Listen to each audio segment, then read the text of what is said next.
بسم الله الرحمن الرحيم والعاديات ضبحا فالموريات قدحا فالمغيرات صبحا فأثرن به نقعا فوسطن به جمعا إن الإنسان لربه لكنود وإنه على ذلك لشهيد وإنه لحب الخير لشديد أفلا يعلم إذا بعثر ما في القبور وحصل ما في الصدور إن ربهم بهم يومئذ لخبير.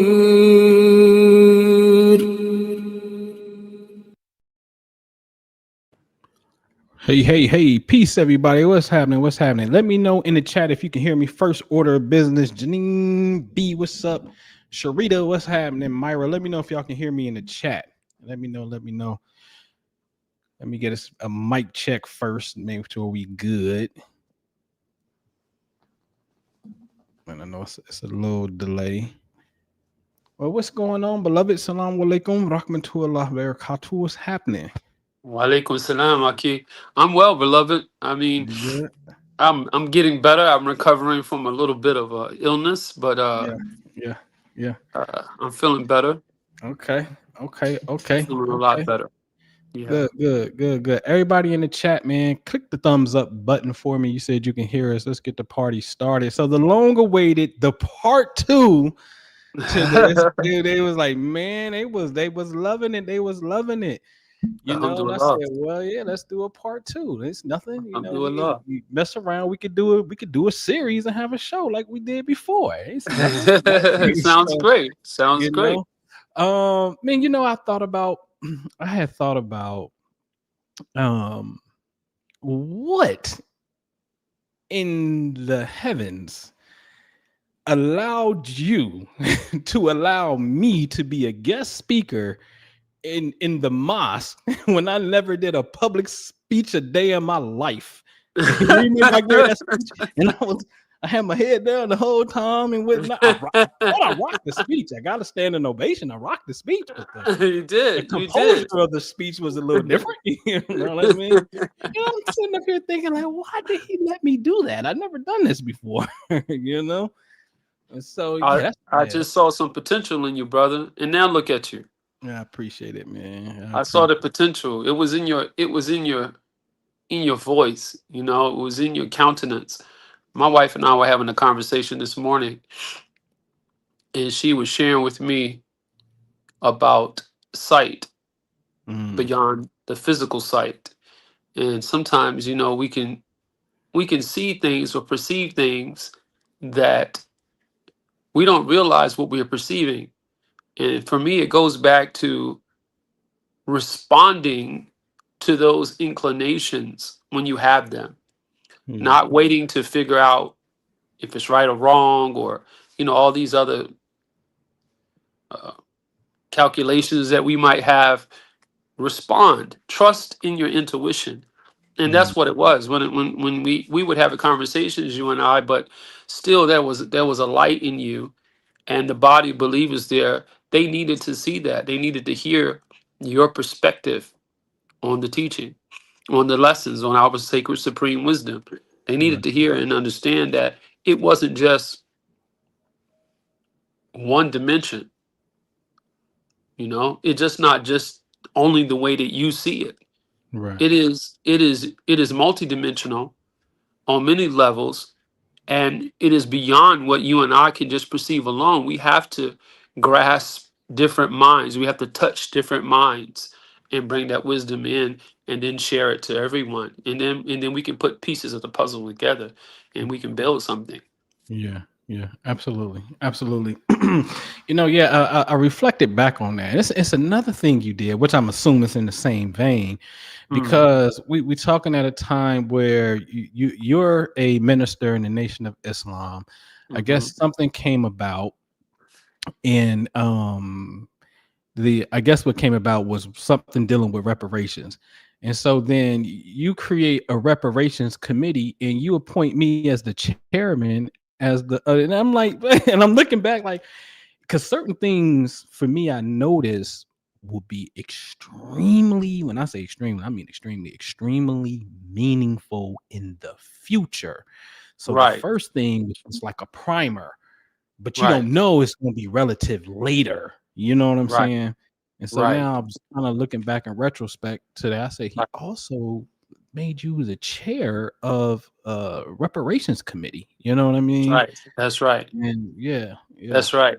That's yeah, true, brother. That's true. yeah. And again, it goes back to that same vein. Respond. People say God spoke to them. Did he? You know, Mm, did he really speak to you? Who is God? mm, Who is God, first of all? And aren't you God? Are not I God? Aren't we yeah, Allah's, as the Honorable Elijah Muhammad taught us? So right. when we have those intuitions, we must act not out of knowing. See, when we act out of knowing, from my opinion, now we have allowed our own imaginations to interfere with the transmission. What Mm, when Arabic we call it wahi. Wahi comes down on us. The revelation comes down on you. Recently, I was watching this TV show, The House of David, mm, uh, dealing with the Prophet Dawood.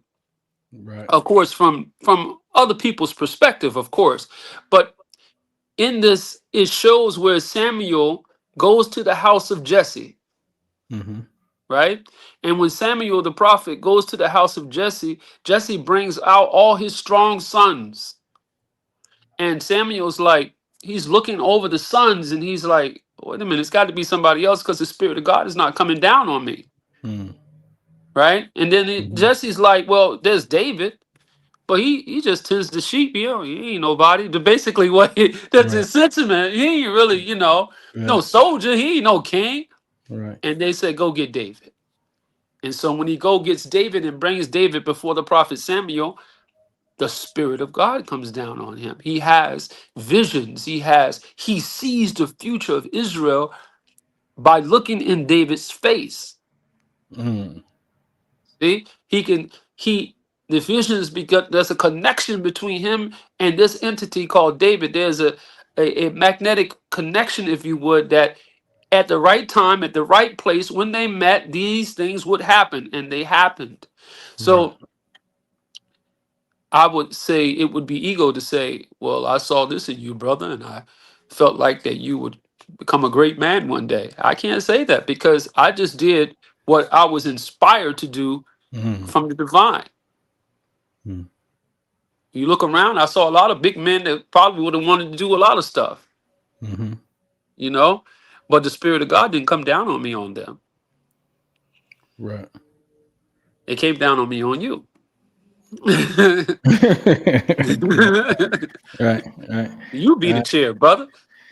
Yeah, that was interesting. It was interesting. That was very interesting. Um, take us to backtrack a little bit.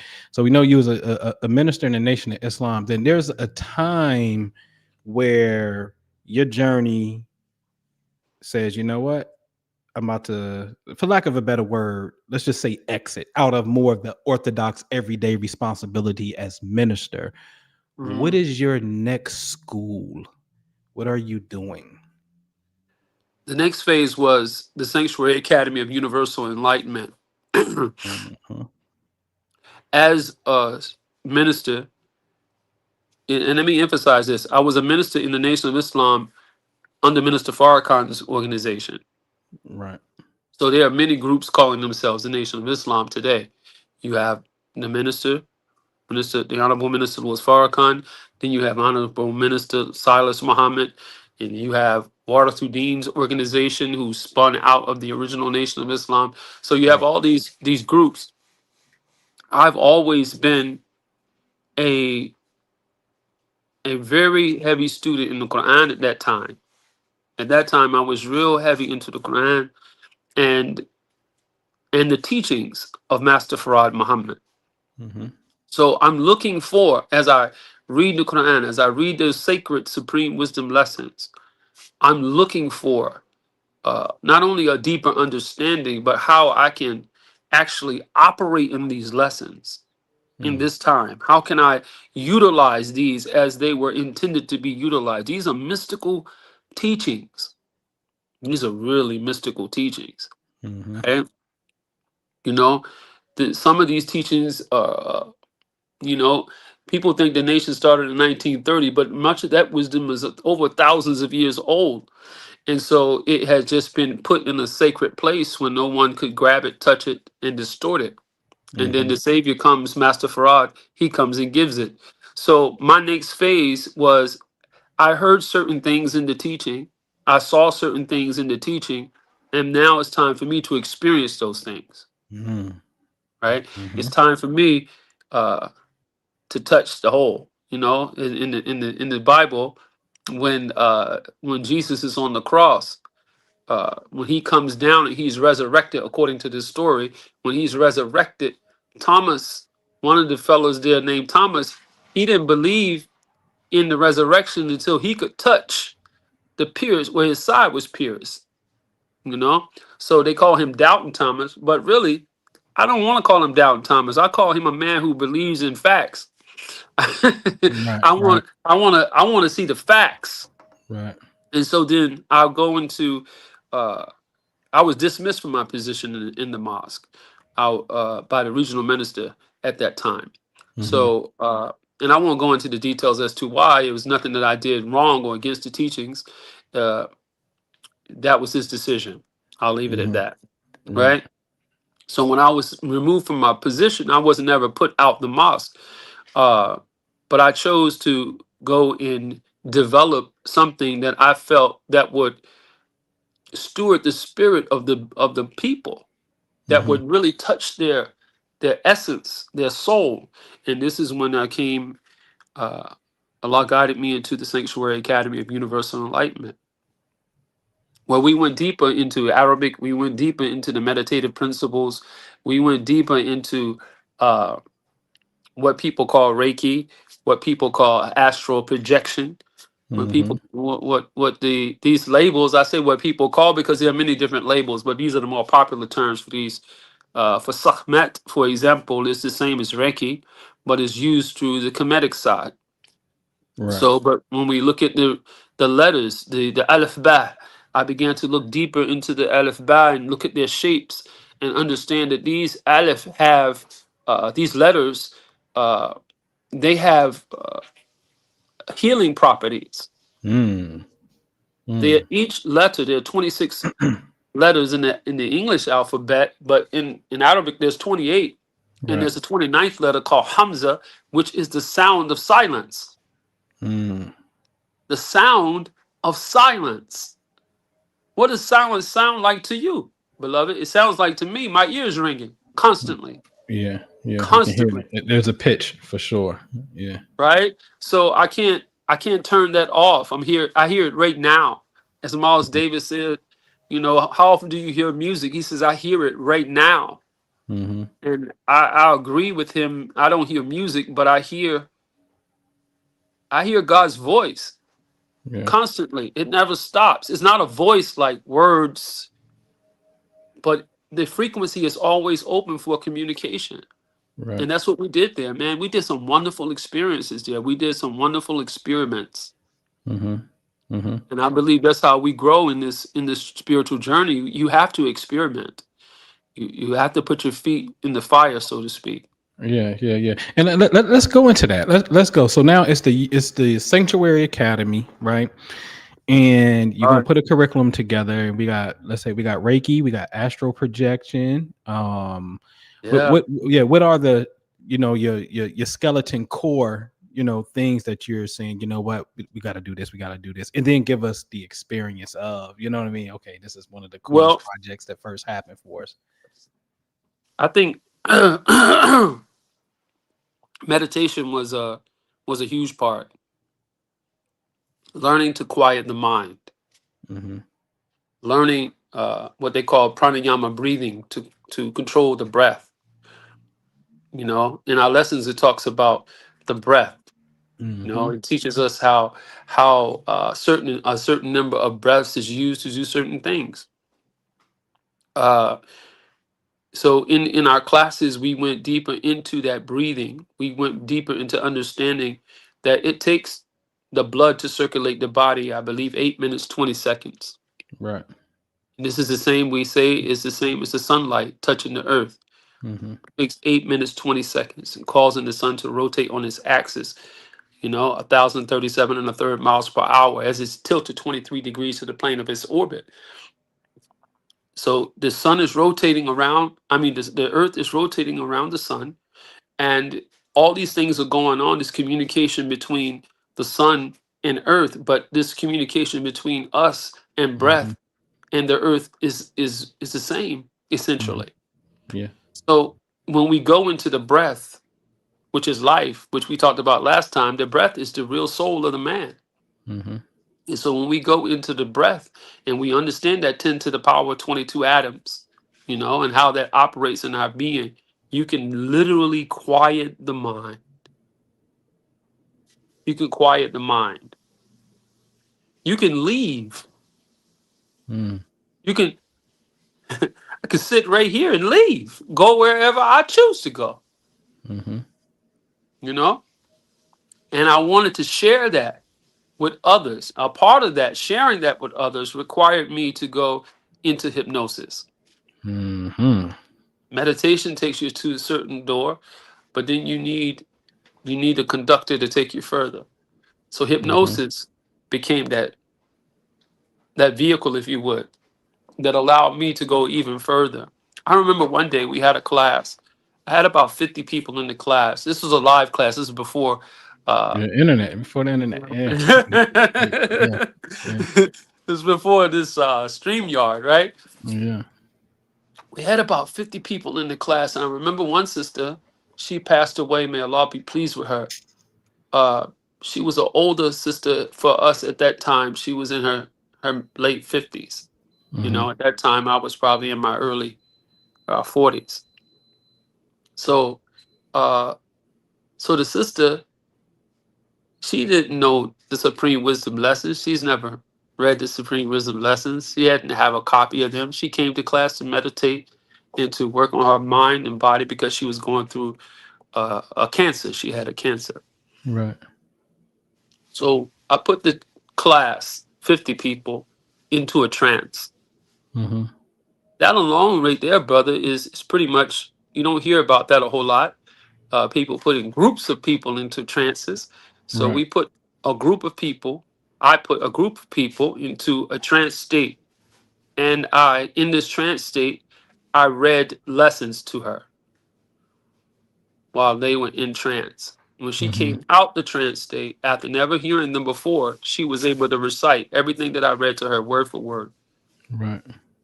Right. So Mm-hmm. this, I said, wow, experiment, right? This is a vehicle. This is a powerful vehicle that's going to allow us to really help serve a lot of people who can't get over certain learning hurdles. Does that sound? Can you hear that sound? No, I don't hear it. Okay, good. Getting over certain learning hurdles. So, uh, yeah, and that's I mean that's just one experience. I mean, there's so many. I'll let you prompt the question so I can Yeah, answer yeah. them. No, it's all good. So hypnosis, which becomes very interesting for me in my travel as well, because then I saw it from Dr. Brian Weiss' perspective, who was doing past life regressions, and he didn't know he's a clinical psychiatrist, right? Hmm. And he has a woman in the session in just on regular hypnotherapy session, but she is telling him about stuff in his life that is impossible for her to know. Wow. Your son who just died, he's there. Your father's name is this, and he's like, I don't have these. There's no pictures in my office, no nothing. and he just was like, that was his life changing eureka. That was his aha moment, to look Mm-hmm. into the past life regression. And then when he got in there, he found out that people started seeing themselves being, they was injured in the past life and got cancer from this injury point right here from a Mm-hmm. past life.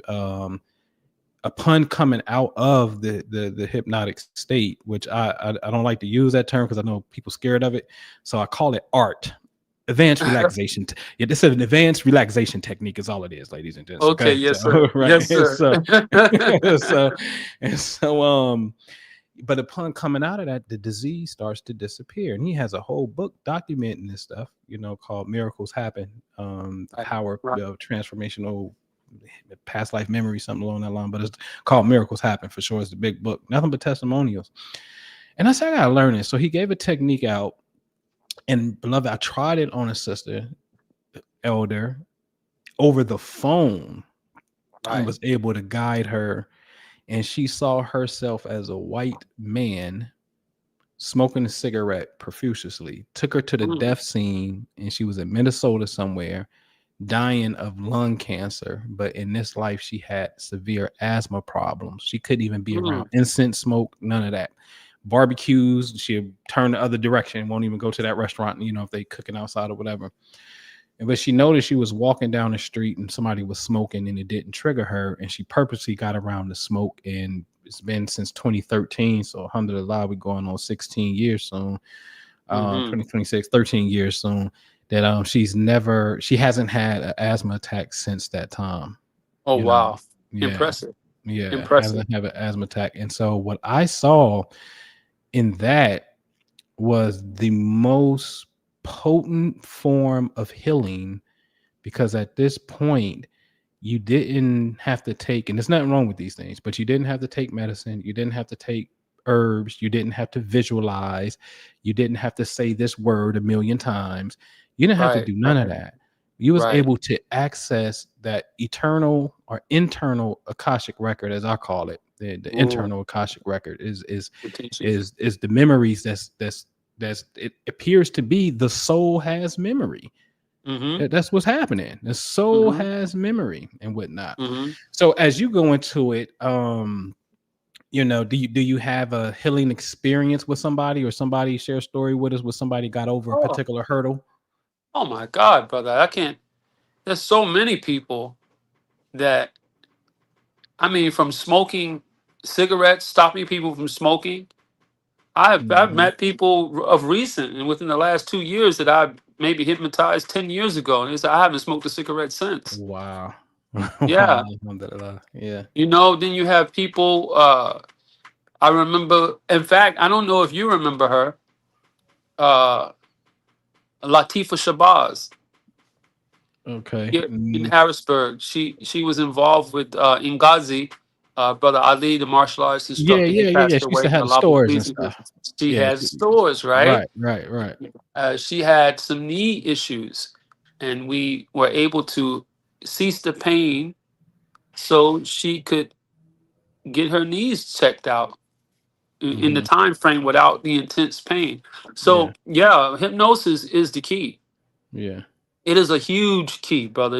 Unless it says 17 million keys for 17 million rusty locks, that is definitely a yeah, key for a yeah, rusty lock.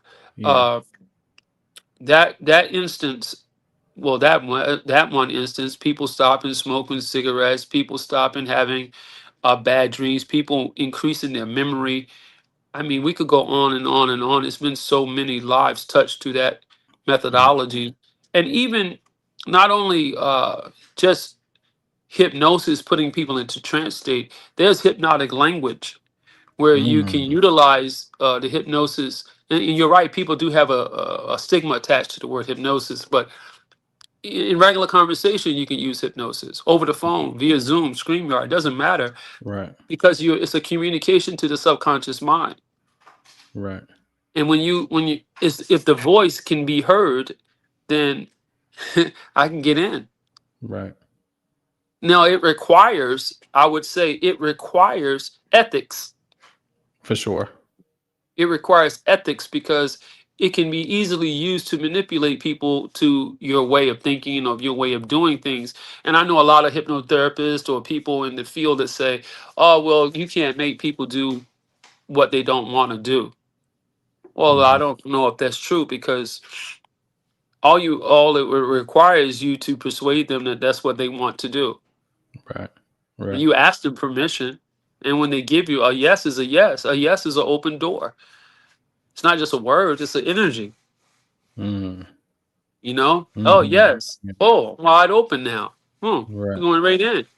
You've Right. already let your guard down.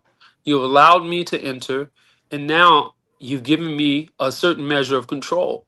Uh, I'll give you a person I hypnotized myself, Mm. Okay. and I forgot that I did it. I did Right. this.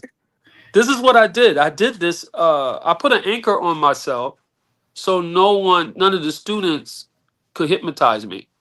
Okay. Right. So the anchor, when I attached this anchor to myself, when I would begin to go into a trance, I would have this knee jerk reaction to snap me out of it immediately. Mhm. And so we would do that in the class because I didn't want to be unconscious with the students as I was teaching them. So I forgot all about the anchor until maybe I'll say 3 years ago, uh, when I was teaching another class, and uh, a student, I was going into a trance with another student guiding me into it. And as soon as I got to that point where I would have went straight down into that sunken place, as they say, Mhm. I jerked and brought myself right out of it. And that's the moment that I remember, oh yeah, I put that fail safe there so no one could get me. You Right. see? So it is a powerful tool, is a true mystical tool. I know it's being popularized today as you know, all kind of different things. People are trying to make money off of it, but it's like levels. It's levels to this. Mhm. So you get to a certain level, okay, yeah, uh, you can put somebody, make them do some weird things. You see on the internet, on YouTube, people doing weird things with hypnosis. I've never made anybody bark like a dog. Yeah. Yeah. Forget how to You count or know, something. Yeah. forget how to Yeah. count. I've never wasted my time with that stuff. Yeah. No, I'm Yeah. more interested in getting the person. You talking about past life regression? That's a very serious thing. That Very. can break. That can literally break a mind. Yeah. You have to be very careful with past life regression, and you have to have a recovery time after that so that the person can gradually come out of that state. Because once you come out of a deep trance like that, you not only um, do you wake up on one level, but boom, and you can go right back in. So you're not Yeah. really out of the somnambulistic state where you're in between worlds. Mm. You understand what I'm Yep. saying? Yes, sir. Yeah. Yes, sir. Yes, sir. Yes, sir. My teacher, my hypnosis teacher, one of my hypnosis teachers, I got certified in hypnotherapy in California, at Tarzana, California, at HMI, Hypnosis Motivational Institution. But then Mhm. I studied with a brother in the nation named Brother Iro Muhammad. And Brother Iro trained and followed, and him and Brother Richard actually had a hypnosis school in 1967. That's the year I was Mm. born. Mhm. And he had it in Washington, D.C., down the street from Mosque number 4. He met with the Honorable Elijah Muhammad, he told me, and the Honorable Elijah Muhammad told him that hypnosis was the medicine of the future. Mm. The medicine of the future. And here we are in the future. Right. Now, Brother Iro, may Allah be pleased with him, he's passed since. But he gave me an instance where he was in Ghana sitting with Sufis. He was a Sufi as well, like us, uh, having a common origin like us. Mhm. And then he was telling me he was in Ghana physically. He had physically went to Ghana. He's promoting a book that he wrote called Ponyo back then. And he saw the sheikh walk through a solid wall. Mm. He said, brother, I saw him walk through the wall and disappear and then come back. I saw that with my own eyes, he said. Mhm. So when hearing these type of uh, experiences makes you long to be able to master yourself to get to that point in your journey. For sure. Yeah. For sure. For sure.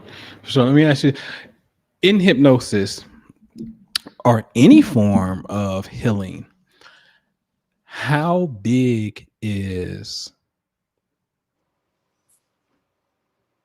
I'm going to say, trust for the patient to trust Right. and believe? Because we know that can play a part into placebos, right? But Right. Right. Right. how big would you say, if you had to put a percentage in it, like how important is our faith and our trust when we be in service for the cure? How important is that? It's extremely important. I would say 80%, 85%.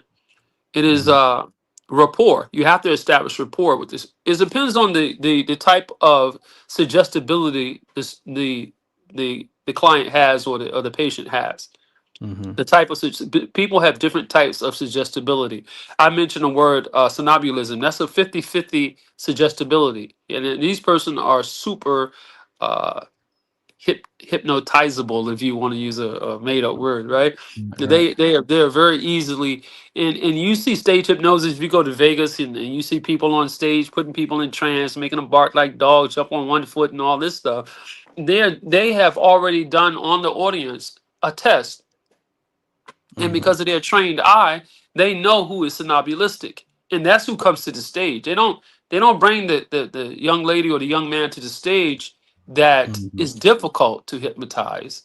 mhm, They couldn't do it on the stage if that was the case. They find the person in the audience that is somnambulistic, and they do take them through a series of tests. And once they find that person, now they're able to do these feats with that person. So it's not just what we call the conductor, right? It's not just his ability; it's his ability to find the person who is more suggestible that he can put them to a trance state.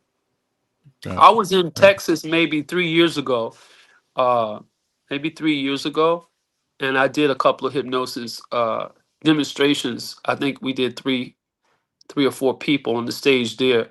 At the time, I was working with Arna, Mhm, and one of the brothers is was one of Muhammad Ali's trainers, actually.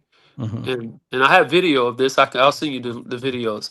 And in the video, I had him go into a trance and just use something simple like the breaking hand technique, and how one hand goes up, one hand goes down, and just by using words of suggestion.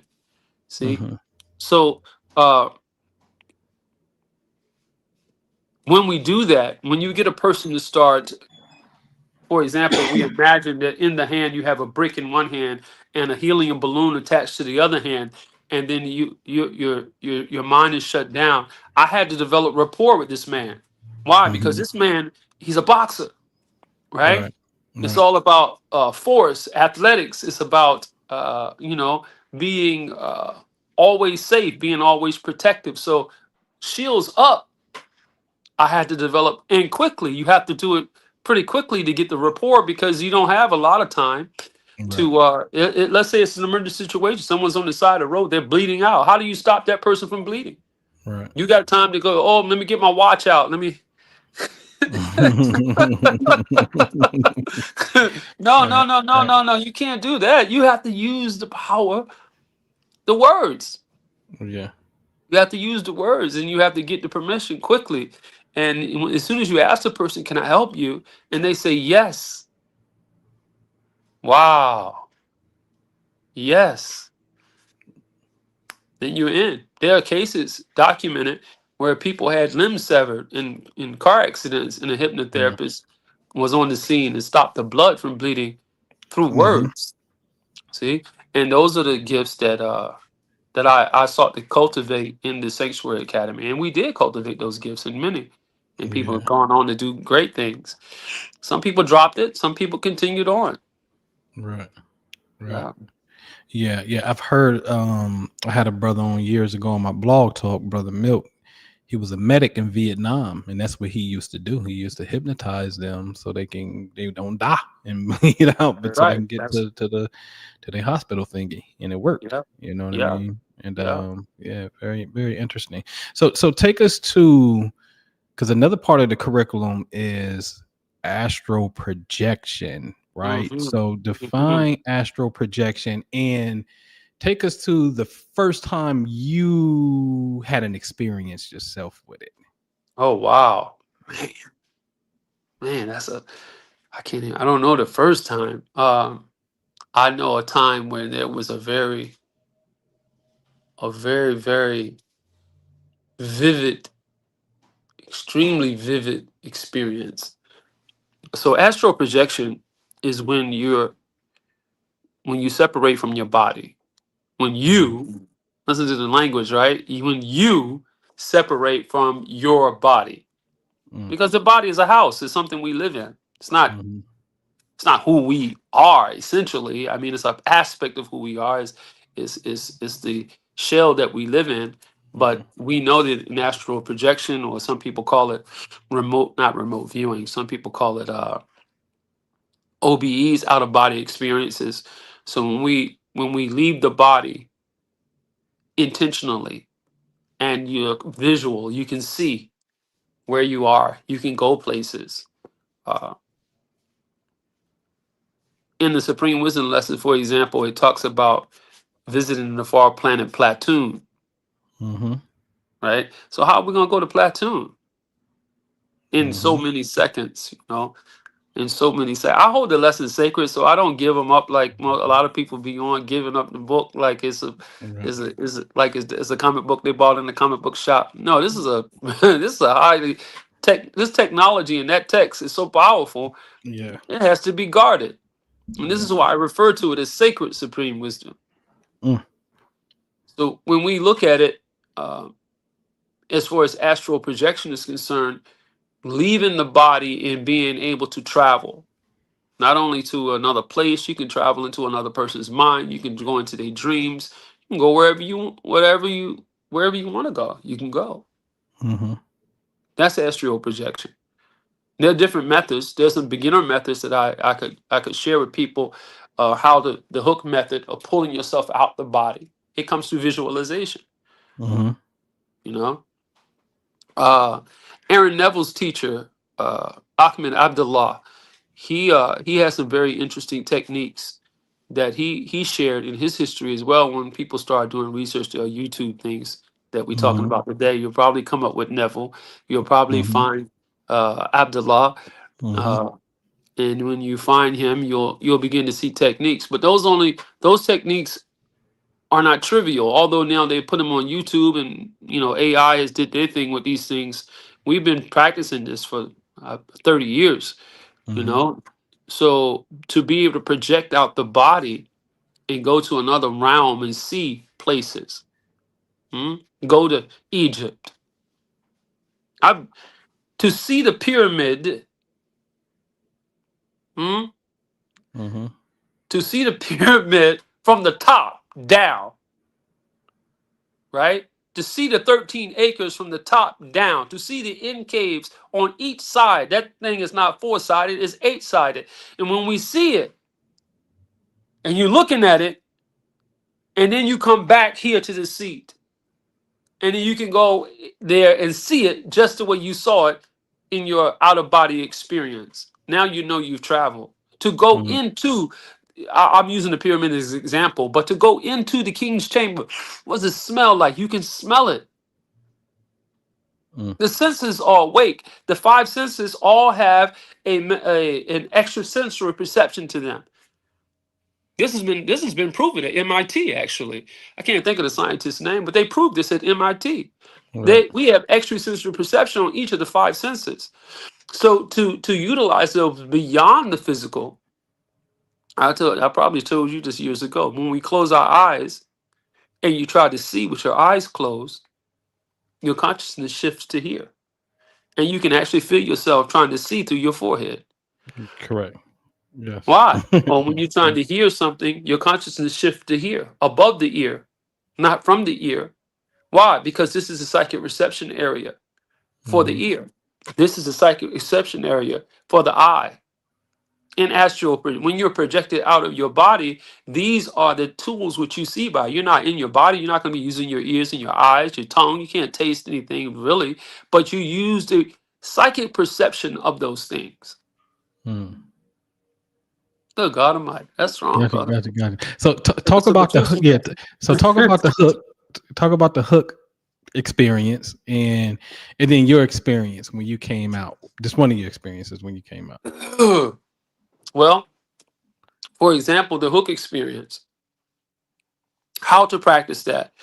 You have first of all, you have to eliminate some stimulants from the body. Like a lot of people drink. We drink a lot of coffee. We drink a lot of people drink energy drinks and teas and stuff, and we get a lot of Mhm. stimulants. And then sometimes those stimulants don't allow you to relax. Mm. So you have to eliminate. Uh, you need to pass through. Oh, I got an audience here, beloved. Yeah, You, yeah. those stimulants. We have to eliminate those stimulants, and when we eliminate those stimulants, just not forever. You don't have to stop drinking tea or coffee or anything like that. But Yeah. if you're going to be practicing this, let's say you know in 3 days I'm going to go into a trance, I want to do this. You want to begin to wean yourself off those things so that your body is not trying to keep you from doing the things that you really want to do, what you need to do. Right. So I imagine when I say a hook, like hanging from the ceiling, you imagine that there's like a handle that you hold on to that I call a hook, right? So you land on your Okay. bed, for example, flat on the floor, eyes closed, and you begin to breathe in through the nose, out through the mouth. You begin very slowly, right? You choose a point in your mind and you hold your mind there. Some people say blink your mind. I don't think that's first of all, it takes a long many years to be able to blank your mind, Mm-hmm. but you don't need all those years. If you can choose the point, a center point to focus on, from that point when your mind begins to wander, you bring it back to that point. Right. Because now what are you doing? You're exercising a muscle to increase the ability to control your thoughts. Because your mind's going to wander and then you bring it back.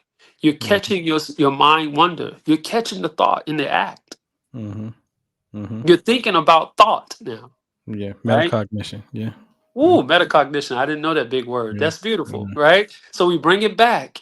And so we reach up, not physically, mentally, and you grab this anchor hanging over your head and you begin to pull.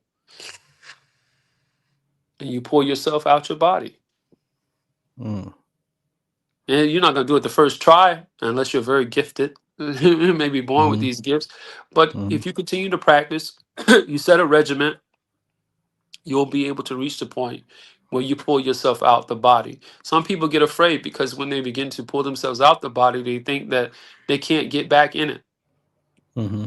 But you always come home. You'll always come home. All it takes is a thought. You're a thought away from the body. Mm. And going someplace, all you have to do is think about where you want to go. I'll tell you an experience. This is pretty serious. It just came back to my mind as I was speaking. I was working with a young man. I think he was about 16 years old, and his father died, and his father was murdered. Mm-hmm. And he wanted to know how his father was murdered. And so I went into, I put myself in a trance, and I went into the room. I went into his father's house. I went to the room. I witnessed his body. I witnessed the murder. I saw the face of the person who did it, who was in prison at the time. But yeah, I was able to go and see that whole experience. And I mean, it was almost like a video game, man. It's surreal. You're opening up a can here because now what you're saying is the past is still occurring.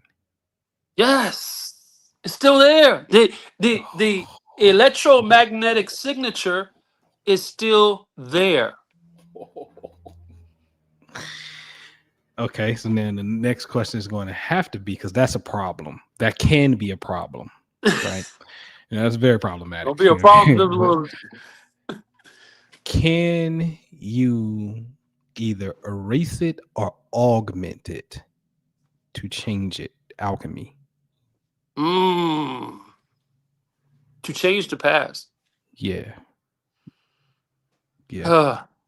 I've only been able to witness the past. Mm. I've only been able to witness. I haven't changed anything as far as I know. Yeah. Yeah. Nor have I attempted to change anything because we've always been taught against changing the past. And all the films you see is like, oh, you can't, don't change. You go back in time, don't change the history. But Right. time travel, you talking about time travel, brother. Mm-hmm. Time travel isn't invented into 2030. We got a few days left before we get there. Before that becomes a public thing, Mm-hmm. right? So we know the history. When we look at the lesson, we know what is called the Asiatic calendar. Mm-hmm. And on that calendar, we calculate the true history of time. Right. And even in the cardiology, as you I know you studied of that. Those are, for me, those were like 52 keys into different dimensions. It Yeah. For wasn't just sure. about reading somebody's chart. I mean, we can do that. That's fine. That's great. Right. That's a great purpose for it. But those are other dimensional things as well. I mean, I've had readings where it became so intense that, man, I had to just go to sleep afterwards because there's too much energy that you are tapping into. Right. Right. So yeah, can you alter the past? I don't want to say. I don't want to talk Yeah. about Yeah. That's interesting. that. Yeah. That's interesting, man. That is interesting. Can you alter the future? Yeah. So, well, one of my favorite studies is by Dr. Leonard Leo Bavishi. It's this Mm. the study is called a study in retroactive prayer. Mm. Wow. Yeah, and it's like from 1990 to 2000, a 10-year study. It's going to conclude obviously in 2000, and they're going to pray for these patients, and it's like 3,393 patients that's going to get prayed for, and we're going to measure how fast they recover from illness, how long they stay in the hospital, and their mortality rate. And so obviously they went home faster, got sick, got over the illness faster, and had a slightly lower mortality rate than the people who did not get prayed for. The kicker is the people who got prayed for in 1990 and all these years, they wasn't going to get prayed for until the year 2000. And so the people who went home in 1990 all the way to 99, they went home faster, and all of this is because they were going to get prayed for in the future. Wow. Wow. That's interesting. Yeah. That's very interesting. Yeah. So it's called a study in retroactive prayer. Mm. Yeah, it blew my mind on Mm. that. And I said, okay. So now the future that's not technically here is having an impact on the present right now. But is it not here? It has to be. It It, has it, to be here. it has to be. It has It's to all be. happened. Well, the, It the has to modern be. science calls it quantum Quantum. entanglement. Yeah. Everything's happening at the same time. Everything's happening simultaneously. Yeah. But can we Yeah. perceive it? That's the point. I think what we're discussing is the ability to perceive these acts. Mm, Can you perceive it? It's not that if it's happening or not, it's happening. The future is happening. You can see the future. You can hear the future. You can taste it. yeah. Because it's already here. It's no such thing as the future. Yeah. It just is. It just is. That's my favorite. I think Nike. I always say Nike got the one of the best slogans as far as action. Just do Let's it, and I do it. and I, and I think I think that is the mantra of the creator. Just do it. But I think the noun of the creator to explain the creator is it just is. That's Right. it. It just is. You know. Right. Right. Um. Let's shift a little bit. What is the role of the feminine energy the way you see it? Mm. in the paradigm of now, and let's even go say a future, like you said, the messenger would say, hey, 75% of the work is done with the woman, Mm-hmm. Mm-hmm. Mm-hmm. what Mm-hmm. is your perception of the feminine? That's a good question.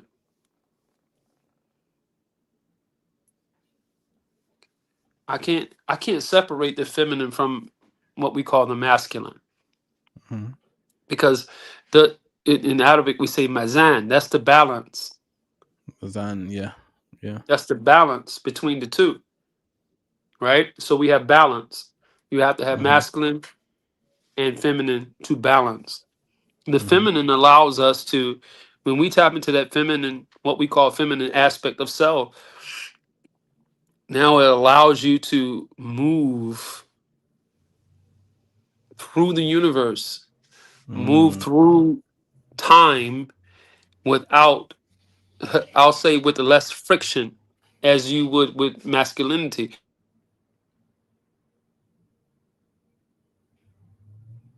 Mm. Hold on, he disappeared. Wait a minute, wait a minute. Okay.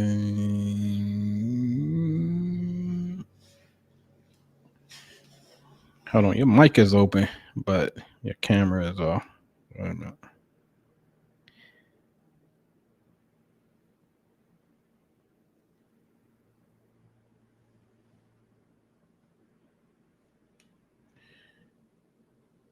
Let me know how y'all feeling in the chat. Y'all good? Let me know y'all still with me in the chat. Let me see something here.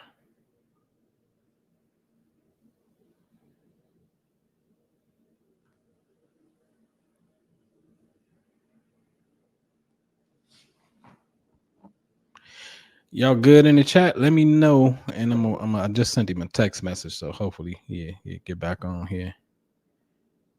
He didn't move through the universe talking about the feminine. All right. So he should sign back in. Y'all good? Y'all good? Y'all good? Y'all good?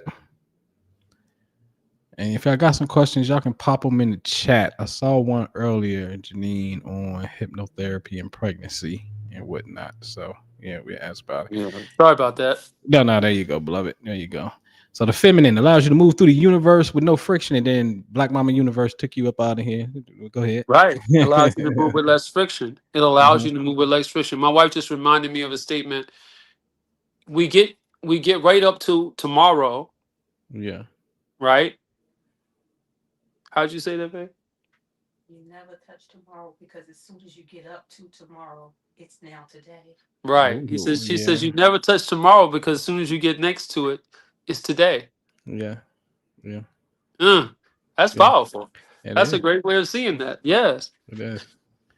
Yeah. It is. So that feminine energy allows you to move into that, though. It allows you to get there. You can't get there, macho man.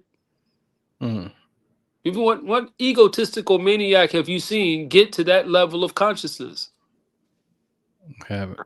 We Right. haven't seen that, and we won't see that. It's always someone who is willing to know how to utilize that energy, though, because Mhm. masculine energy is necessary. It's good for defending the family. It's good for going out and earning a living. It's good for. I just come out the woods a few hour before I called you. 'Cause I was Mhm. cutting wood for the fireplace, right? Right. Right. So it's good for all that. I can't be out there meditating with a chainsaw in my hand, Right. Right. right? Right. Yeah. Better not. Right. Right. I might not come back with a limb. I need Right. these limbs. So, Right. but I can occupy my mind with something else than cutting trees while I'm cutting the trees. Right. There's a back thought happening. It is building and working on something. It's doing its job while I'm doing this physicality. So when Mhm. I want to go, for example, I like to use magnesium flakes in hot, extremely hot water. Okay. Uh, so I fill the tub with hot water, as hot as I can bear it, and I use these magnesium flakes in the water, Mhm. and it allows me to really relax, to get into the most relaxed state. And then you can really, in that state, where you're vulnerable, you're naked, you're nude, if you would, and you're in your bathroom, your door is locked, no one's interfering with you, there's no noise, there's no music, there's nothing but you and yourself. Now you can fall deeper and deeper and deeper, taking yourself to one level, one level of trance. Mm-hmm. And then you're able to use that feminine energy to now travel. I think it is feminine energy that allows you to astral project. It is Mm-hmm. feminine energy that allows you to use Reiki to heal people. Mm-hmm. It takes the use of those energies to do that. But it's not like, I don't like the term the divine feminine. Not that I dislike it, but I think it's inaccurate because you never hear of the divine masculine. Uh, is divinity. Mm-hmm. We are divine. Period. We are God. Mm-hmm. We are God.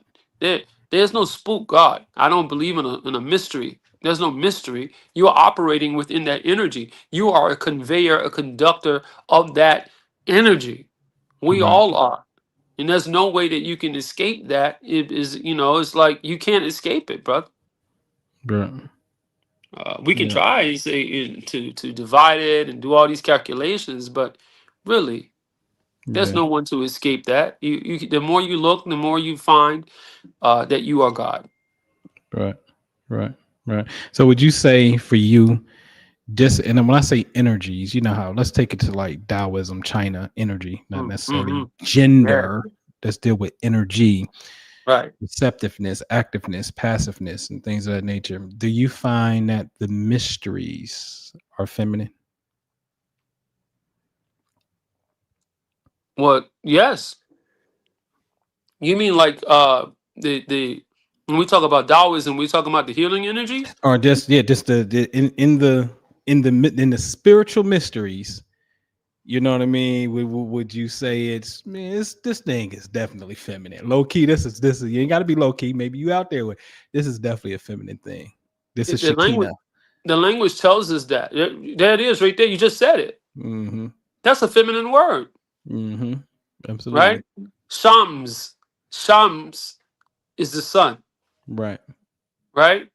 But Shams is a feminine word. Wow. Hmm? So Wow. when we start looking at the language itself, when we start talking about Arabic, and why I studied Arabic in the first place, because it is the language of the Savior, according to what we were taught. Master Farad Muhammad spoke 16 languages, and he could write 10 of them, and that he was born in the holy city Mecca. So we took that to mean that his native tongue is Arabic. So I wanted to understand those lessons from his native mind. Mm-hmm. Because when you speak a foreign language, if I say La ilaha illallah, I'm thinking of it in English. If the English is my native tongue, then Mm-hmm. when I say it, then I'm saying it in Arabic, but I'm translating it in my brain in English. Correct. Until Right. you spend about 30 years there, then you forget about the English translations and you just start speaking. Yeah. You see? Yeah. Yeah. Yes. Yes. Mm-hmm. Yeah. Mm-hmm. Yes. Yes. Well, that's the And yeah. effectiveness of it. As Yeah. you grow like that, as you know, as we grow like that, then now we have a command on this tongue. Even people who speak it as a native tongue won't have that command because they have no insight. If they don't have insight into its power, you're not let into that room if you have no insight into that power. Yes. Who is the woman? There's a lesson in the in the sacred supreme wisdom Alhamdulillah. that speaks of Islam is mathematics. Mathematics is Islam. Is then true. It can be proven at no limited time. Go out and use your mathematical, theology. Yes, That's right. so you can secure benefits and friendships in all walks of life. But Right. Right. Right. it's also a part that says, hey, do speak well, for she It was knows all all about you. about you. She knows. Teach, Who is this woman, teach, brother? teach, Who is this teach, woman? teach, teach, teach, teach. Who's this woman that For knows all she about us? knows all about you. She, for me, we used to say, I used to say that she is the subconscious mind, Yeah. right? But as I get older and as I reflect on that lesson, I begin to believe that the she is the Earth's electromagnetic field. Oh. So Yeah. the Earth's electromagnetic field knows about us. It knows about everything on the Earth. Mm. She knows all about you. Mm-hmm. So that field of energy is mind. That's where your mind, my mind is not in my head. This is my brain is a conductor of electrical energy. It Yes, transmits and receives. It is not the mind. that's correct. Right. The heart is a transmitter and receiver of electrical energy. Although And the heart has a mind as well. Every correct. organ is a mind. Correct. Every organ that has an electromagnetic field, that electromagnetic field is a mind. Yeah. And So science now, shows that too, ladies and gentlemen. Science yes, shows that. Thomas Jefferson Hospital in Philadelphia has proven that the heart has its own central nervous system. But go ahead, that's beloved. right. And it sends more. The heart sends more thoughts to the brain than the brain does to the heart. Right. Correct. Right. So you can literally think with your heart. And that's in the Quran. His Yes. heart did not lie on what it saw. What? Come What are on, you brother. talking about? Teach it. Teach And it. there's Teach two it. hearts in the Teach it. Quran. There's two totally different words, but I won't give it up today. But it's Go fine. ahead, brother. You You know, I love know, this teaching, brother. it's two different words for heart in the Love Quran. this speech. That's all I'm gonna tell them. But yeah. There's a Yeah. niche Yeah. in the heart. There's a niche there. This is Mhm. where that niche in your qalb, in the heart, that niche is the true Qibla, beloved. The Qibla is not in the Middle East. Beloved, that's what we had that today. I don't know, but it's in the other room here. One of the pamphlets that we have in our golden heart circle is the Qibla is the true Kaab. The word Mm, Qibla, which is direction, is mm-hmm, just made up of all the Arabic root words are normally 3, sometimes 4. mm-hmm. But Qibla is QBL. Right. Qalb is You. QLB. That's right, brother. It's the That's same right. word. They That's just right. block. That's right, brother. And then That's right. Qalb, heart means to turn, To turning, turning. turning. But you That's tell right. me Qibla means turning to the direction of. Oh, no. So the true Kaaba, in a sense, the direction of prayer is your heart. It is you. It's your heart. It is you. Yeah. I'll share this from the Honorable Elijah Muhammad, 1972. At the end of the Savior's Day, I believe it was, at the end of the prayer, the brother stands to make prayer and they face the east. And he tells them, no longer will we face the east. He wanted them to turn west. Ooh. It's the 72, beloved. No This one is who stood back up has added this to their regiment. I don't publicly. that's But I deep. teach this because the reason I share with my students this is because why did he turn us to the west? He said because the light of Islam is coming from the west today. Yeah. You Yeah. see, but look at that within yourself. Look at that within yourself. Even when Muhammad ibn Abdullah sallallahu alaihi wasallam, when he established the Qibla in Mecca, it was change. He changed it from Jerusalem. Yeah, it's in Jerusalem. Yeah. Yeah. So we have all these places, different places. So it's telling us it's not a stationary place. But Quran says, whichever way you turn. That's the direction of Allah. That's right. Come on, brother. That's right. That's right. That's interesting. We was dealing with that today in class a little bit, dealing with the West. Because the Quran teaches us that I swear by the stars when they set. Well, they Mhm. set in the West. That's Surely it is an oath. Come Uh-oh. on. Oh, Come so on, brother. something in the Western point. And there's a brother, what's his name? Brother Rashad. He got a YouTube channel, Muslim brother. And he said that when they travel over to Morocco, they was able to meet with the minister of education over there and someone else in government. And according to him, they told him that their analytics knows and is currently awaiting for Islam to rise in the West, Hmm. here in America, Right. amongst us. They said Right. they know that's the move, and that's just very interesting. You say that, you know what I mean? Because he Well, definitely said that they know it too.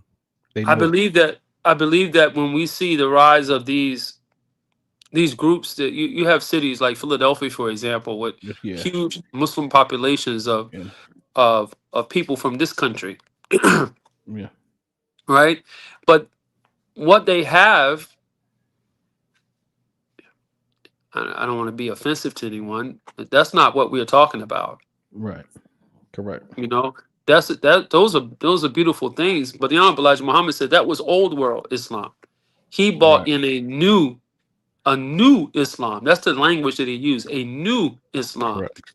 When Right. Malcolm X was assassinated, when Malcolm X was assassinated, he did an interview, and during the interview, the reporter said to him, "Malcolm often said that you could look into the future and see what was coming." And so a reporter is asking him, Hmm. right? Did you see this happening to Malcolm? I stop right there because I'm not going to get off into the political aspect of that.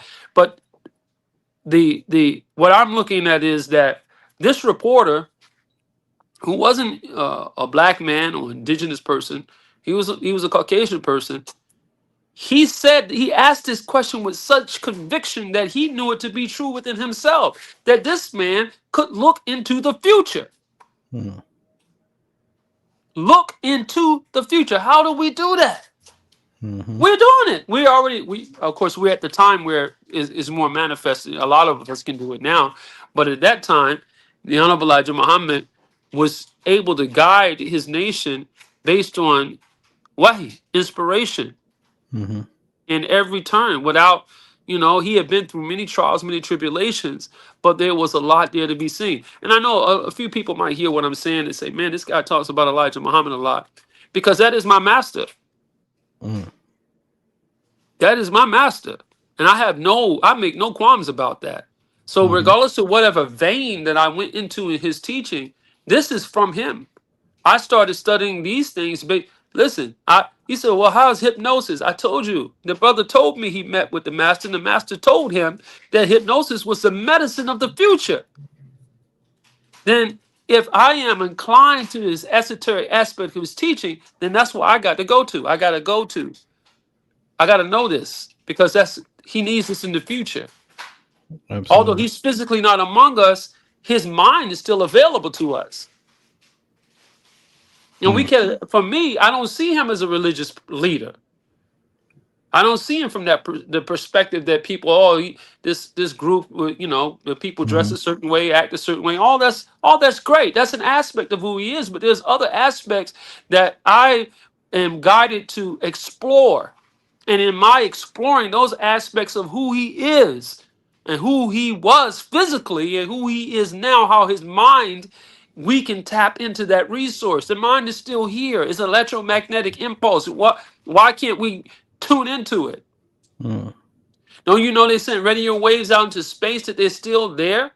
You can Yeah. still hear a song. It's still Chuck Berry on the space shuttle from I don't know how long ago. Hmm. But I can't pick up a thought a man had. Yes, we can. Yeah. I've heard some brothers call them mind atoms. Hmm. That Yeah. a brother, I'm gonna tell you, brother, about angels. May I? Yo, absolutely. Let's go. Yeah. you Yeah. Yeah. woke me up now.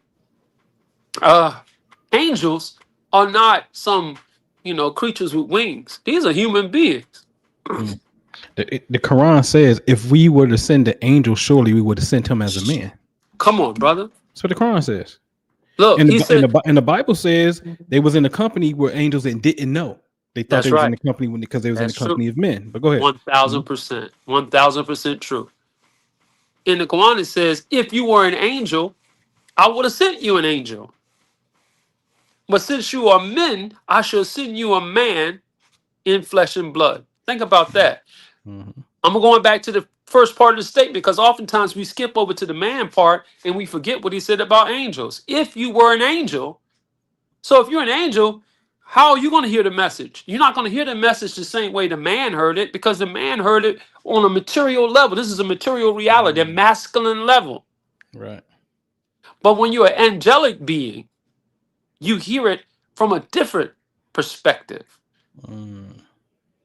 I had an old teacher named Brother Minister James Muhammad. And Brother Minister James Muhammad, man, he was from probably 1975. He was a hard, cold soldier. May Allah be pleased with the brother, right? He used to say, brother, there are brothers sitting out on that park bench. You don't know who they are, but they're angels, brother.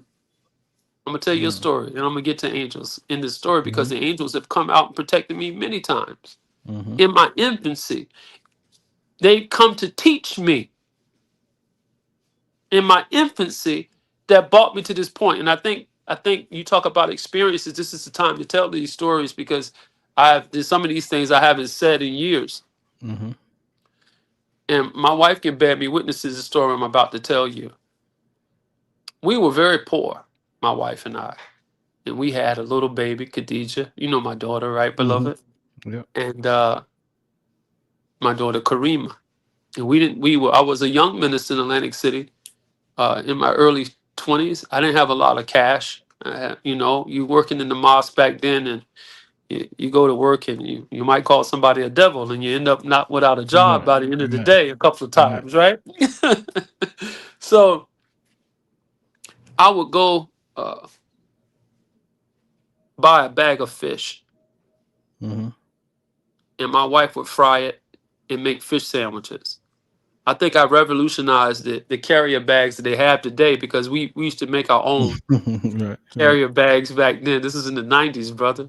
Make our own carrier bags, and I would go to the barber shops, right? And I would sell fish sandwiches and bean pies, hot fish sandwiches.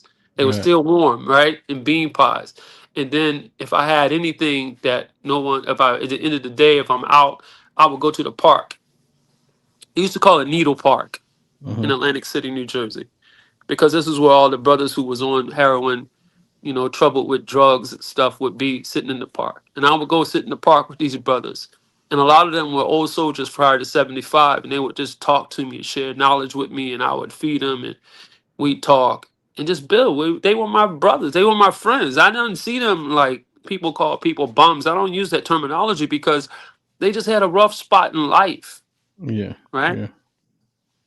So one day, we were out and about, my wife and I and the girls, and they were tiny. They were in the stroller, and I went to the library in Atlantic City to use a phone, a pay phone. No cell phones back then. Everybody didn't have a cell phone, Yeah. brother. Yeah. Yeah. Right?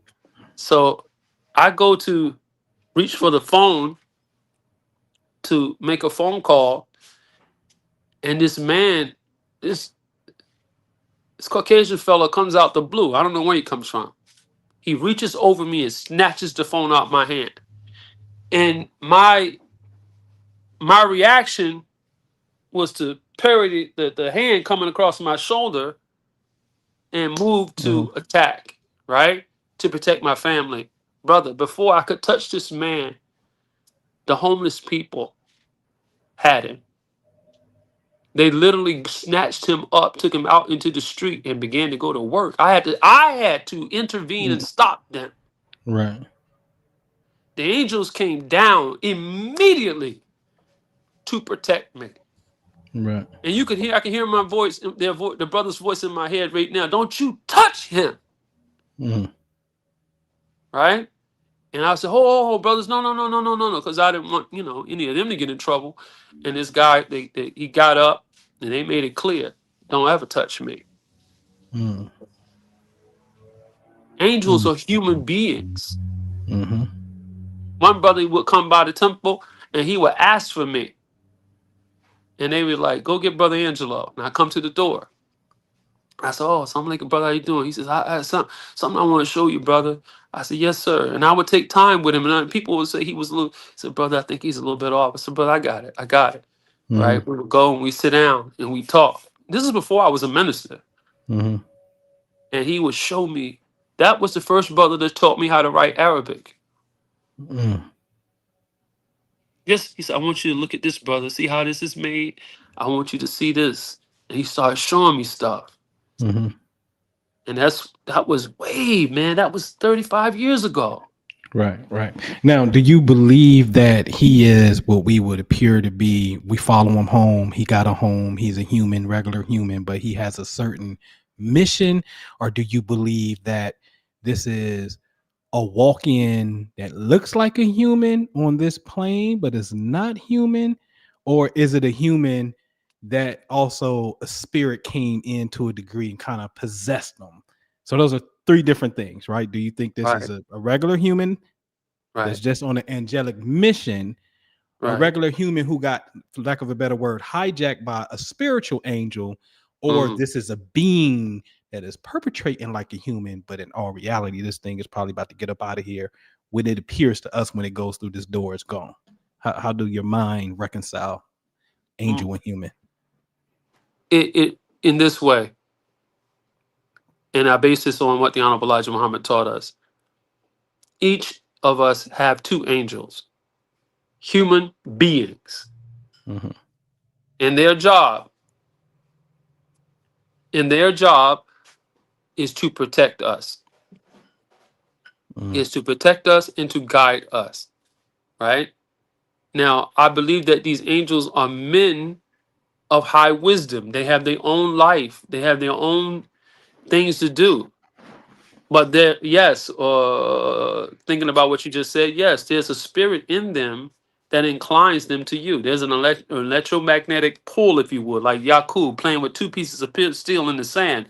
There's a connection between you and this being that you had no idea existed until this being is present in your life. And when he or she becomes present in your life, now it's time for them to share what they've accumulated for you. Mm-hmm. Mm, Mm-hmm. yeah, yeah. So I met several brothers like this. Some of them have, not all the people are homeless or destitute. I met some people who literally glowed. Their skin was so radiant. They glowed when they saw you. Mm-hmm. You know, there are different levels, but yet at the same time, it's up to you to recognize what you're looking at. You know, you're not supposed to know them. Some of us are not ready to know them because we will expose them, and then there's a possibility they could be harmed. They are living beings. Mm-hmm. I was in the car with Brother Jabril. You've heard of Brother Jabril, right? Yes. Brother Jabril came to visit me a couple times in Atlantic City, and we were riding one day, and he said, "Brother," he started teaching me about the angels. And I was taking him to the airport one day, and he said, "Brother," at the time I didn't have a car. Man, he said, "Brother, I want you to when I get on the plane today, I want you to go and get a newspaper, and I want you to look through the newspaper, and I want you to find some of these. I'm gonna say what he said, because I don't want to take from the story. He said some of these old white folks, when they die, they have a lot of they have cars and stuff that their family don't use, and so you'll find it listed in the newspaper, and they'll sell it to you for a little bit of nothing, brother. I want you to go and get you a car today." And I was like, "Brother, mister, I don't have no money to get a car today." He says, "Brother, just do what I tell you to do, brother."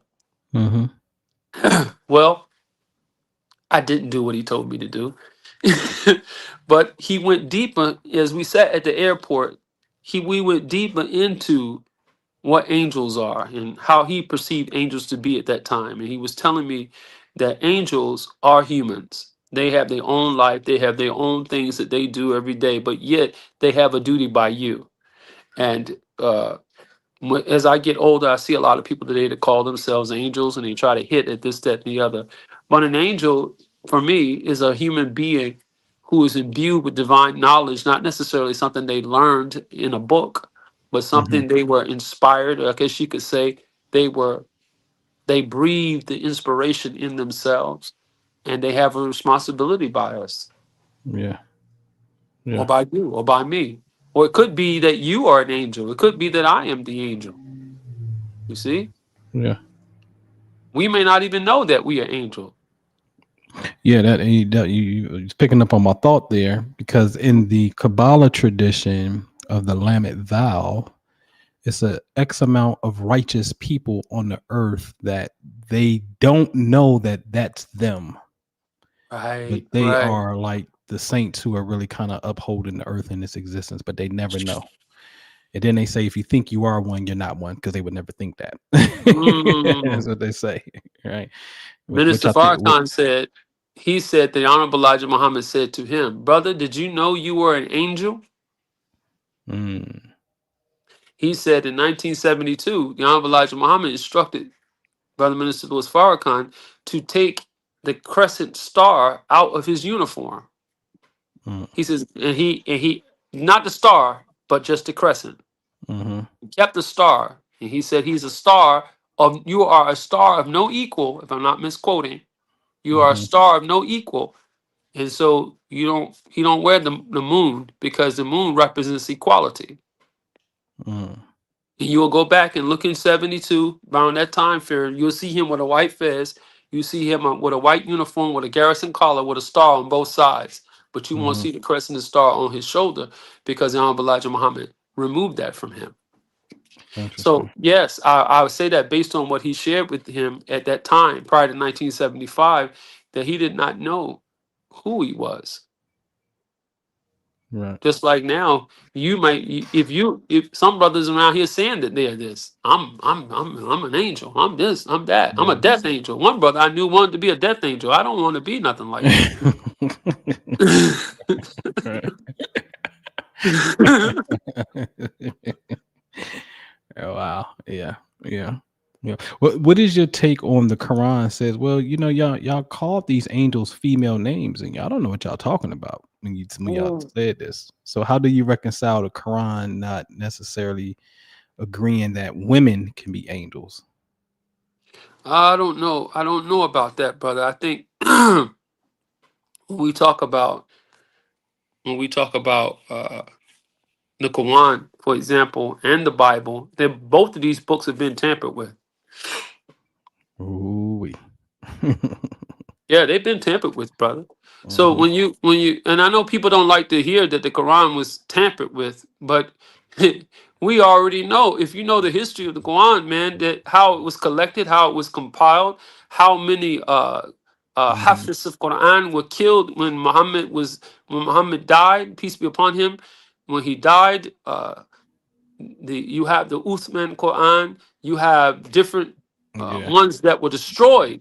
Who was absolutely a traitor. Yeah. Uthman, he brung people, family members back in power who the prophet kicked out and exiled out of the Who he community. exiled.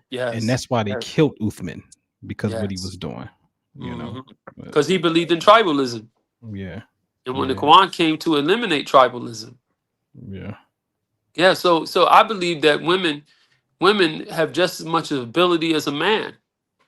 Mm-hmm. There's no what do you mean call them by female names? I think what they were mentioning were ancient days when the ancient people believed that things Yeah, only happened through women, and so they called them through female names. But in the yeah, reality is a man, if he eliminates the egonic state and is able to speak through his true energy, through his true essence, you will see that feminine character come out of him, that spiritual character. People call it femininity, but that yeah, spiritual character coming yeah, through him.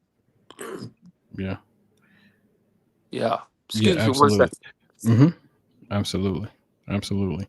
And ladies and gents too, don't, because we can get the Quran and you hear, well, the Quran said, don't call angels women's name, and they didn't know what they was talking about when they was doing it, is bashing women. On a whole another level, the Quran says that with Allah is the mother of the book.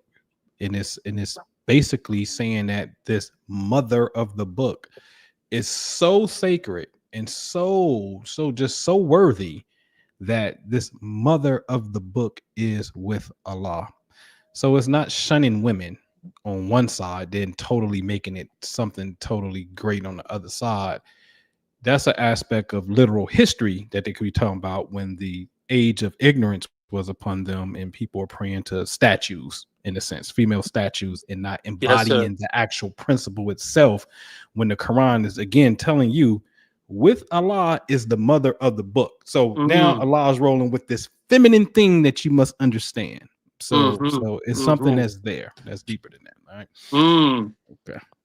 Al-Kitab. The Al-Kitab, which they Yes. say is the Fatiha, because it's the most oft repeated verses, brother. And I translated the Fatiha. The first, and it's only 7 ayats, right? Mm-hmm. The first 6 has reference to a woman. We talked about it last time because Rockman is Right. woman. Right. Right. Right. Yeah. Yeah. Yeah. Malikium, that That's same right. word for queen, also represents marriage, also represents Right.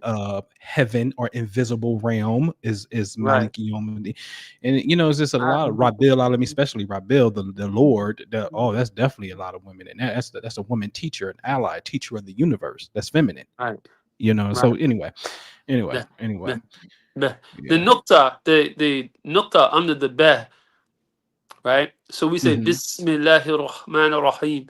Beh, beh. That nukta, that dot under the beh, that Mhm. dot is oceans.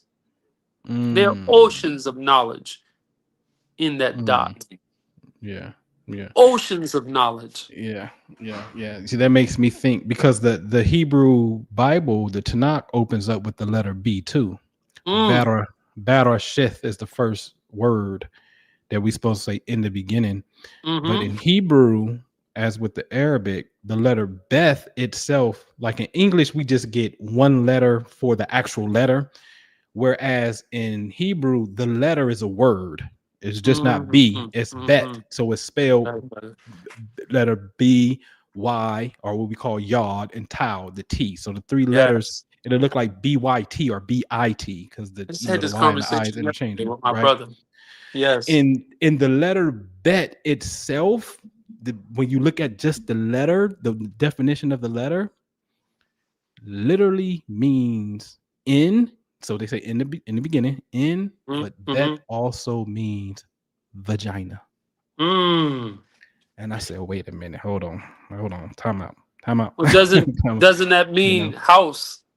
exactly. It means house as well. Hence Bethlehem. That's right. Right. So That's house right. and vagina is literally the same word in Hebrew. Well, vagina is a house for us, isn't it not? Who you telling?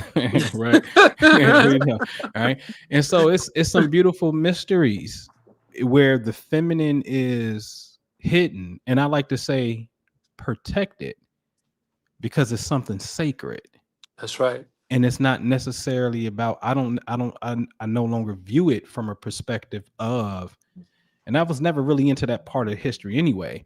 Mm-hmm. The males and the matriarch came over and the patriarch took over the matriarch. And no, from my understanding, I saw balance from Egypt Right. when you go there to get your Right. foundation, you know what I mean, in a sense. And Right. then when you start studying, again, Kabbalah for me was one of the first schools, and going in there, the Shekinah and the woman. Oh no, that's a sacred principle that you protect, and you Mm-hmm. keep that on the you keep that on Mm-hmm. the that's different, Mm-hmm. So Mm. okay, Yes. Yes. okay. The Shekinah reminds me of the Arabic word for tranquility. Mm-hmm. When the tranquility comes down on us, it comes down on us. It comes through us. Yeah. It's in us. Like, for example, when we look at Kundalini, right? And we talked about Kriya Yoga the last time, right? Right. In Kriya Yoga, they teach us that the residue of creation, the residue, is in the coax, right? Right. And when you move that coax, you can pull this coax in and called piezoelectricity, and then we cause that release of energy to move up the jid, up the spinal column, Mm-hmm. straight up into the brain, straight up into the pineal gland. Yeah. And then, I've been saying this for so long, beloved. It was very interesting that about 3 years ago, uh, a Western doctor came out with a book. I can't think of his name, but the name of the book is Supernatural. And he began to teach on these points in his writing. But he's a trained cardiologist, and he's sharing with the general masses deep sacred truths, to the point where I could quote his book verbatim because I've already been saying this for 30 years. Is this who's that? Is that Joe Dispenza?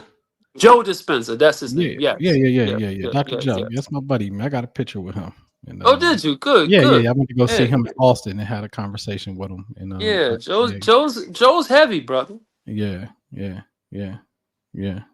That's his name, Joe Dispenza. I couldn't think of his name.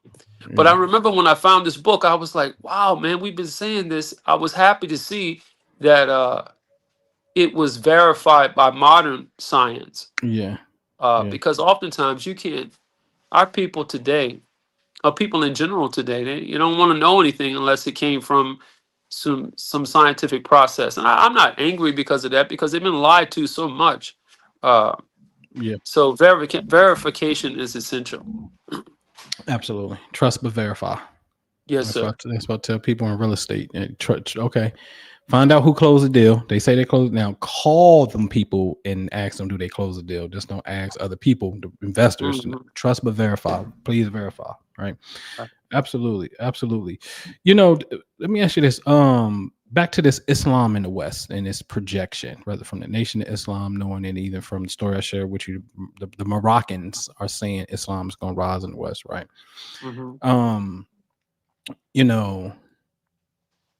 What does that look like? Because you say, hey, it don't really necessarily look like this orthodox thing that you see in the East. That's already here. So what do you think Islam in the West looks like in the future of what I would call this Aquarian age that we in? I think it looks like the principles being activated in us, and we living by those principles. Right? Not necessarily wearing the clothing, but living the principles. Are we living? Do we understand, for example, La ilaha illallah, La ilaha illallah. There is no God. There's only Allah. Right? How do we live that principle? That's how I see it. Those principles have to be lived. You just mentioned that you're not into the matriarchal concepts that these people try to put on our minds and have us function in these matriarchal concepts. What does that look like? It looks like what you're doing right now, because you're talking about it, you're teaching it, you're having classes on it, you are building the foundation for it to be lived principally throughout the world, whomever you're touching. But there are others like myself, and I know a few other brothers that may be teaching it as well from certain perspectives. And now we have these bodies of people ultimately will come together. They will begin to meet each other and talk to each other, like atoms bumping against each other and creating more and more realities.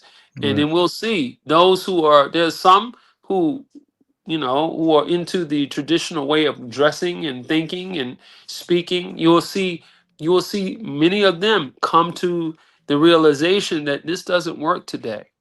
It doesn't work in the time that we're in. You're taking a 1,400-year-old ideology and you're bringing it into this time period. No, it has to evolve. It has to evolve where it becomes, hey, I'm sick of looking at naked women shake their ass on the internet. Yeah, desensitized. Yeah, you until you become sensitive that bothers you. I don't want to see it anymore. You eliminate it from your page. You eliminate it from what you're able to see. The more you make excuses for that, the more you pulling yourself deeper and deeper into the trance that these people have set for you. Yeah. And when I say these people, I'm not just speaking of quote unquote Caucasian people, because it's not just a race. It's beyond physical race. It goes even deeper into a mindset, a conscious mindset that's being pervaded over us. The Bible says that we war not against flesh and blood, but principalities and spiritual darkness in high places. That's right. That actually got that verse back here somewhere. It say we fight against the evil wickedness of cosmic powers. That's in the Greek. That's Ephesians 6:12. Right? Yeah. That's That's heavy, man. You're gonna actually say, I'm gonna see if I can pull that up real fast, real quick, because that is let me see, interlinear, if I can find it.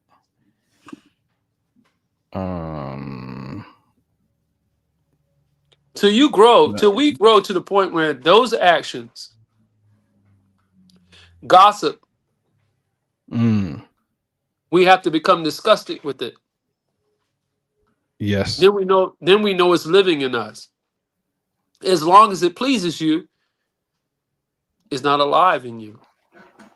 yes, yes, yes, Nudity, yes, uh, yes. murder, killing, being we got pedophiles, Mm, you know. yeah, There's nothing worse to me on earth than a pedophile. yeah, And yeah, they're everywhere. They're not just in the Catholic Church. They're in the Nation of Islam. They're in the mosque. yeah, They're in the temples. They're everywhere, and they must yeah. be Synagogue, eliminated. yeah, They're in the synagogue. yeah, They are the synagogue of Satan. yeah, yeah. You know, these devils have to be run from among us. Mm, And mm, you can't run them from among us if we still have those thoughts that we entertain that, oh, they're okay. And we still hiding secrets and family stuff that's not good, No, no, no, no, no. We have to shine the light today.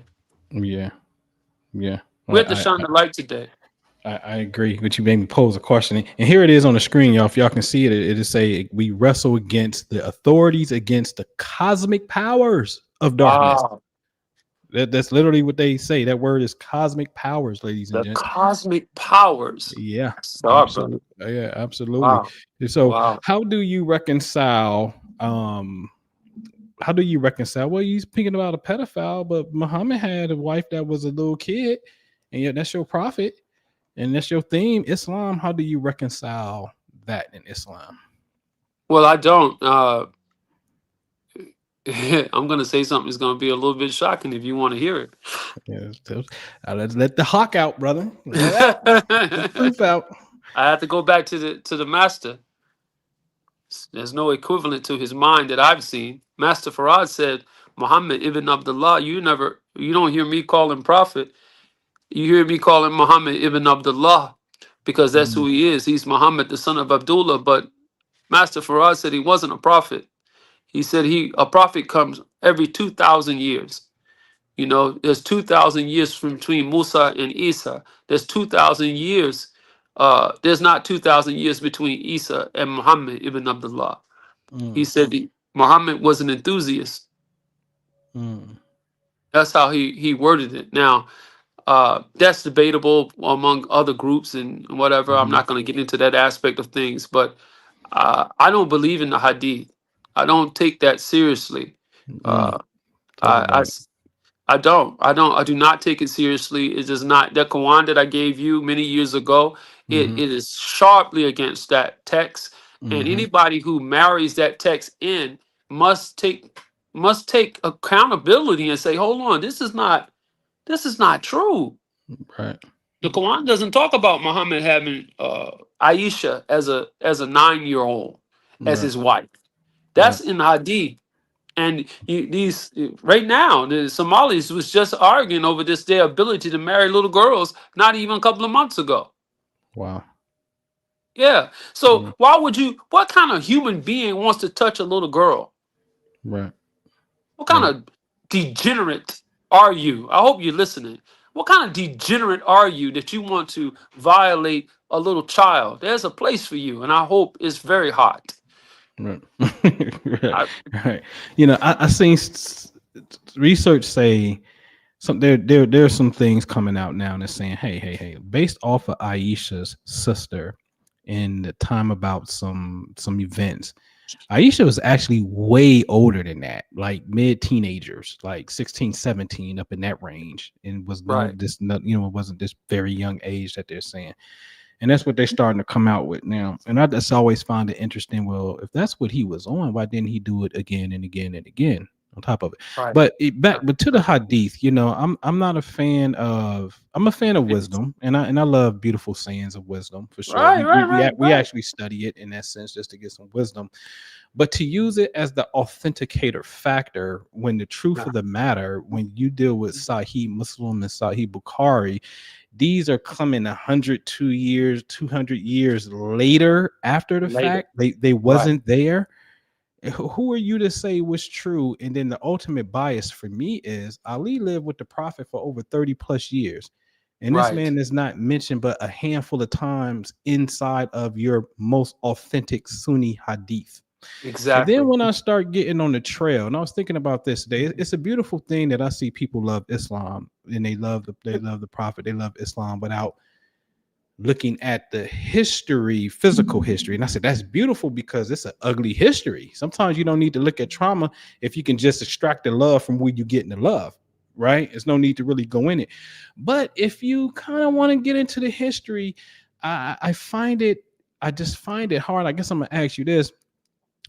That Shia history, beloved, is freaking amazing to me. Now, I don't agree with the Magi being in hiding for 1,200, 1,400 years. That's ridiculous to me in my thought process. And I can admit that, you know what I mean? However, when, just last night, I couldn't even sleep. I was looking at the fact that, your two Sunni jurisdiction schools of Maliki and Hanafi, and Hanafi was first. These were students of the sixth Imam Jafar al-Sadiq. So the Sunni schools, which are going to be the school that did not follow the Prophet's last words. It's the hadith. If you want to use the hadith, say, hey, the Prophet comes out and he says, hey, Aisha, he says, hey, Fatima, Hassan, Hussein, and Ali, this is my family, Allah, this is my family. Then he says his last words is, hey, listen, I leave y'all with two weighty things. I leave you the Quran and my family. Some say he says Quran and my family, my family, my family. He's emphasizing family. And then upon his death, you don't protect his family. The Shia say, no, we always been right here. And I'm looking at these other people called the Sunnis, which is the majority. And I said, oh, no. If you say you love the Prophet in the history, is no way that you could, I can't reconcile it. You cannot identify as Sunni if you know the history. If you know the history, you can't. Look at Huraira. Abu Huraira, he is accredited more hadiths than anyone. Right? He spent the least amount of time in the presence of Muhammad. Right? And then he has all these sayings, all these signs. Even Aisha said that he liked to write these stories and attributed them. They did not belong to the history. There's no way possible that these things happen. He made up stories to make money. Right. The father, his name is Huraira, the father of cats. The father of cats. Right. Interesting, brother. It gets heavier and heavier. So through that vein, if you would, how can you get a high science through that vein? Where are the scientific discoveries coming from in Islam? Where are the scientific studies coming from in Islam? Where is astronomy coming from? The several liberal arts. Where are you finding those things? That's right. They're coming through the Shia. That's right. Absolutely. Most of the stars are named, have Arabic names that came through the Shia. That's right. The golden age. The golden age of Islam. And that's what I would love to see. With what I think, that's how I see this future of Islam, and what it's a golden age, because we got information and we already got all the schools of thought, and we have technology. And we have technology. So now it's just a matter of creating a hub for it, in a sense. Right. Well, maybe that's what we're doing here. Maybe we land the base for something here because it needs to be laid. Yeah. Absolutely. Absolutely. Where we at on time here, man? So I got 10 more minutes, beloved. Yeah. I got you. I'm right along with you and whatnot, man. So there was a question somebody asked. What's the best way to astral project? Laying down or standing up or sitting up? Well, I would lay down. if it's conscious, because I mean, you don't want to fall down if you're standing up. Yeah. You know, uh, the last time I had, I told you, did I share with you about the seizures I had a few years Yeah. ago? Mm-hmm. And at that time, my son Ahmed, he cried out, "Dad, Yeah. Yeah. not now!" Right? Mm-hmm. And I was out of my body. My wife was holding me on the floor. Right now, I'm unconscious, but I remember going to him. I recall this. I could see myself go to him Mm-hmm. to comfort my son because he was crying, and then I realized, brother, I'm gonna say it one more time. I Mm-hmm. realized that I was out of my body. Right. And I look back and there I am, and she's holding me. I can see her holding what I thought was my lifeless body. Right.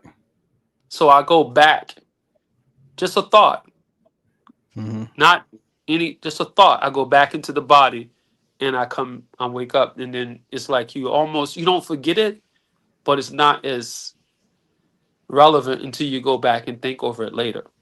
Yeah. Yeah. Yeah. Yeah. Yeah. So it happens Yeah. at different spaces. I think what happened to me that day is that I was on the phone with a client, and that client was in a distraught situation over her son, Mm-hmm. and I had so much uh, caring for the Empathy. child and the Empathy. situation the Yeah. child was in. I left, Mm-hmm. Yeah. and then I fell flat on my face. Yeah. Yeah. Yeah. So yeah, Yeah. those things. Man, it's really hard to describe. Uh, it is really a practice that it takes. You need an assistant. If people are looking to practice this, they need someone around to watch them, to monitor them. I don't Yeah. advise people doing this by themselves, uh, because it could be dangerous. Yeah. It could be dangerous. I remember one time, yeah, my wife will bear me witness, man. I'm laying on the bed, and I'm intentionally astral projecting, and I could remember going out into the yard, and there was this tree, and it was so vivid. The green was greener than any green. Mm-hmm. The light of the tree, the energy of the tree was radiant.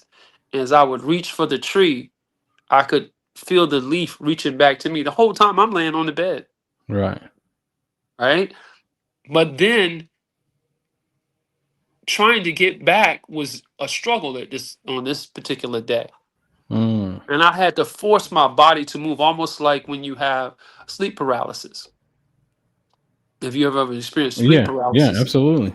Yeah. And so in sleep paralysis, you're trying to move and you can't. You're trying to move a muscle or anything to wake up. And this is what happened in that state. And so fear can overcome you, and you'll be like, well, man, I'm dying. I can't get back into my body. So that's when it's helpful to have an assistant there to watch, monitor, take notes. And then Yeah. that's the level that we're getting to. And that's one of the things at the Temple of the Asiatic Magi. That's what we're working on. I'm just looking at a few more pieces of equipment I wanted to get: Yeah. a hyperbaric chamber for working on the breathing. John Solly is his name, the Mm-hmm. basketball player. He Yeah. talked about this circulation machine that he discovered in Santa Barbara, California, that he would go and hook up to this machine, and it would cause his blood circulation to increase, especially for someone with that type of height. You know, a lot of pro ball players have heart issues. Mm-hmm. And so John said he had his wife, his not his wife, but his mom began to go with him, and she got on the machine, and to the point where his mom literally said, "Hey, I don't want to do this no more. I'm 96 years old, and all my friends are gone. John, you gotta let me go." You Right. know? Yeah. Yeah. So Yeah. these are the type of things that I see as living the principles. Not just we talk about the golden age of Islam, where astronomy was powerful, where Mm-hmm. the liberal arts were powerful, man. Speech, music, I mean real music, harmonic music that had vibratory rates that could lift stone. Right. This was this is what we are talking about. What I'm speaking of when I say live the principles, not Mm-hmm. just walking around pretending to be pious. I mean that's passe now. Are you really? Who are you when you are alone with yourself? Mm-hmm. That's piety. If you are righteous when you are alone with yourself, this month right here, December, is the month that we were given for fasting by the Honorable Elijah Muhammad.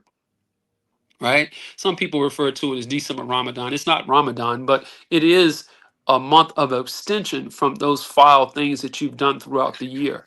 I didn't know that. Why don't I remember that? And you said that's the whole month of December? The whole month of December. And he gave this to us because he wanted us not to worship Jesus. He said we have been so stooped in Christianity and those ideas that he gave us a month of December to abstain. So we followed the fast, the method of Ramadan. If you would, Yeah. we ate after the sunset, but it was still one meal a day. He said my followers we are always eating one meal a day, but we just changed the time a little to the sunset or whatever. Uh, no food or drink. I'm drinking. I'm just getting over illness. But if you are practice this to the way it was done during Ramadan, you want to not have food or drink during the daylight hours. But I do a thing every year. I sacrifice something. Every year I give up something that Mm-hmm. is not healthy or not good for me or not. If I want to stop swearing, Ramadan is a month, or December Ramadan I'll call it, is a month Mm-hmm. where I don't want to swear. If I want Yeah. to stop, whatever it is that you know in your secret place, hmm, that you Yeah. know it's not good for you, and that you have to give it up. There's no need to verbalize it, to tell another soul, just give it up. And that's when we begin to live principles, when we can give up the things that we know are not good. Yeah. Some people say, well, my, as the Quran says, well, my parents did this. The Quran asked the question, what if your parent was a fool? Mm. Hmm? Mm-hmm. What if your elders, oh, my elders did this? The people today like to say the ancestors, Yeah. but what if your ancestors were fools? Yeah. Not all of them was good ancestors. I know some of my ancestors was darn sure Yeah. That's foolish. fools. Yeah. So the healing is in the mind. Yeah. We can operate that through his teaching. Uh, all these great teachings that we have, these great teachers that we have. But I just have a devotion to what I heard when I heard the Honorable Elijah Muhammad's voice. And when my father taught me about the Honorable Elijah Muhammad's teaching, I've Mm-hmm. always, since that point, sought out what he had to say. And not only to verify it, but to then challenge myself to live within it, to practice it. Yeah. And That's not good. just the simple things, or eat one meal a day, this, that, and the other. Oh, that's good. That's great.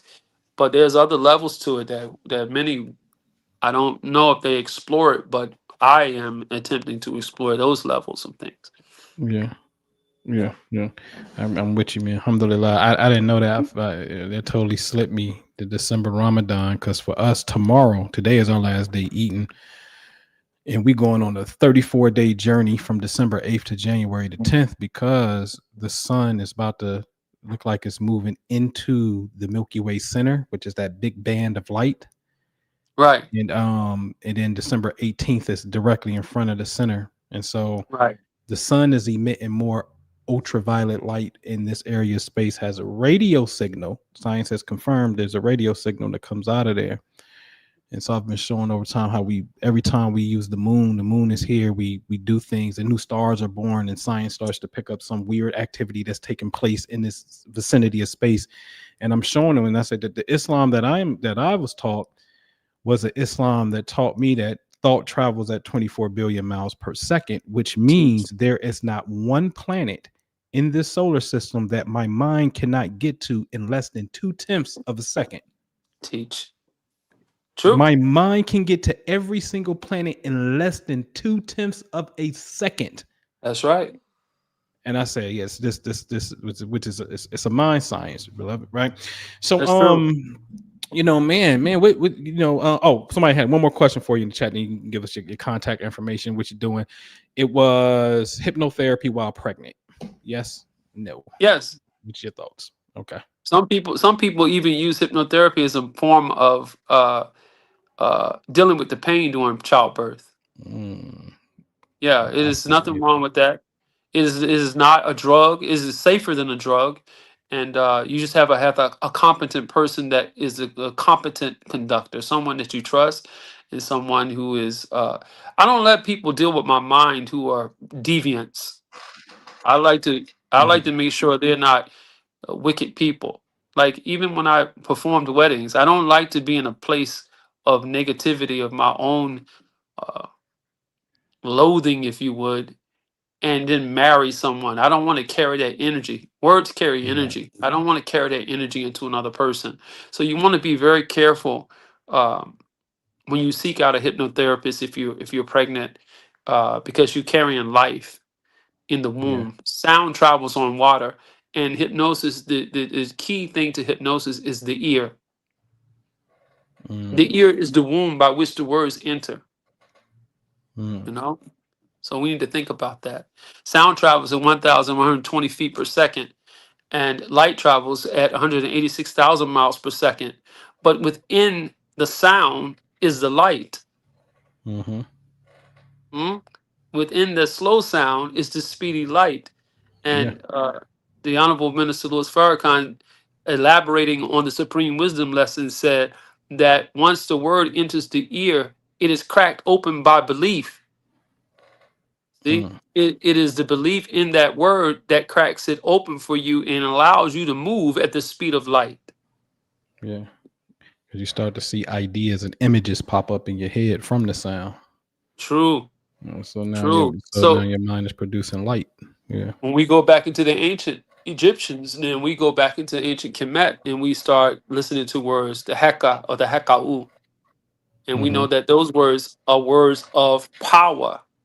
And we see that Mm, in the dhikr today. If you yep. dhikr, you see it.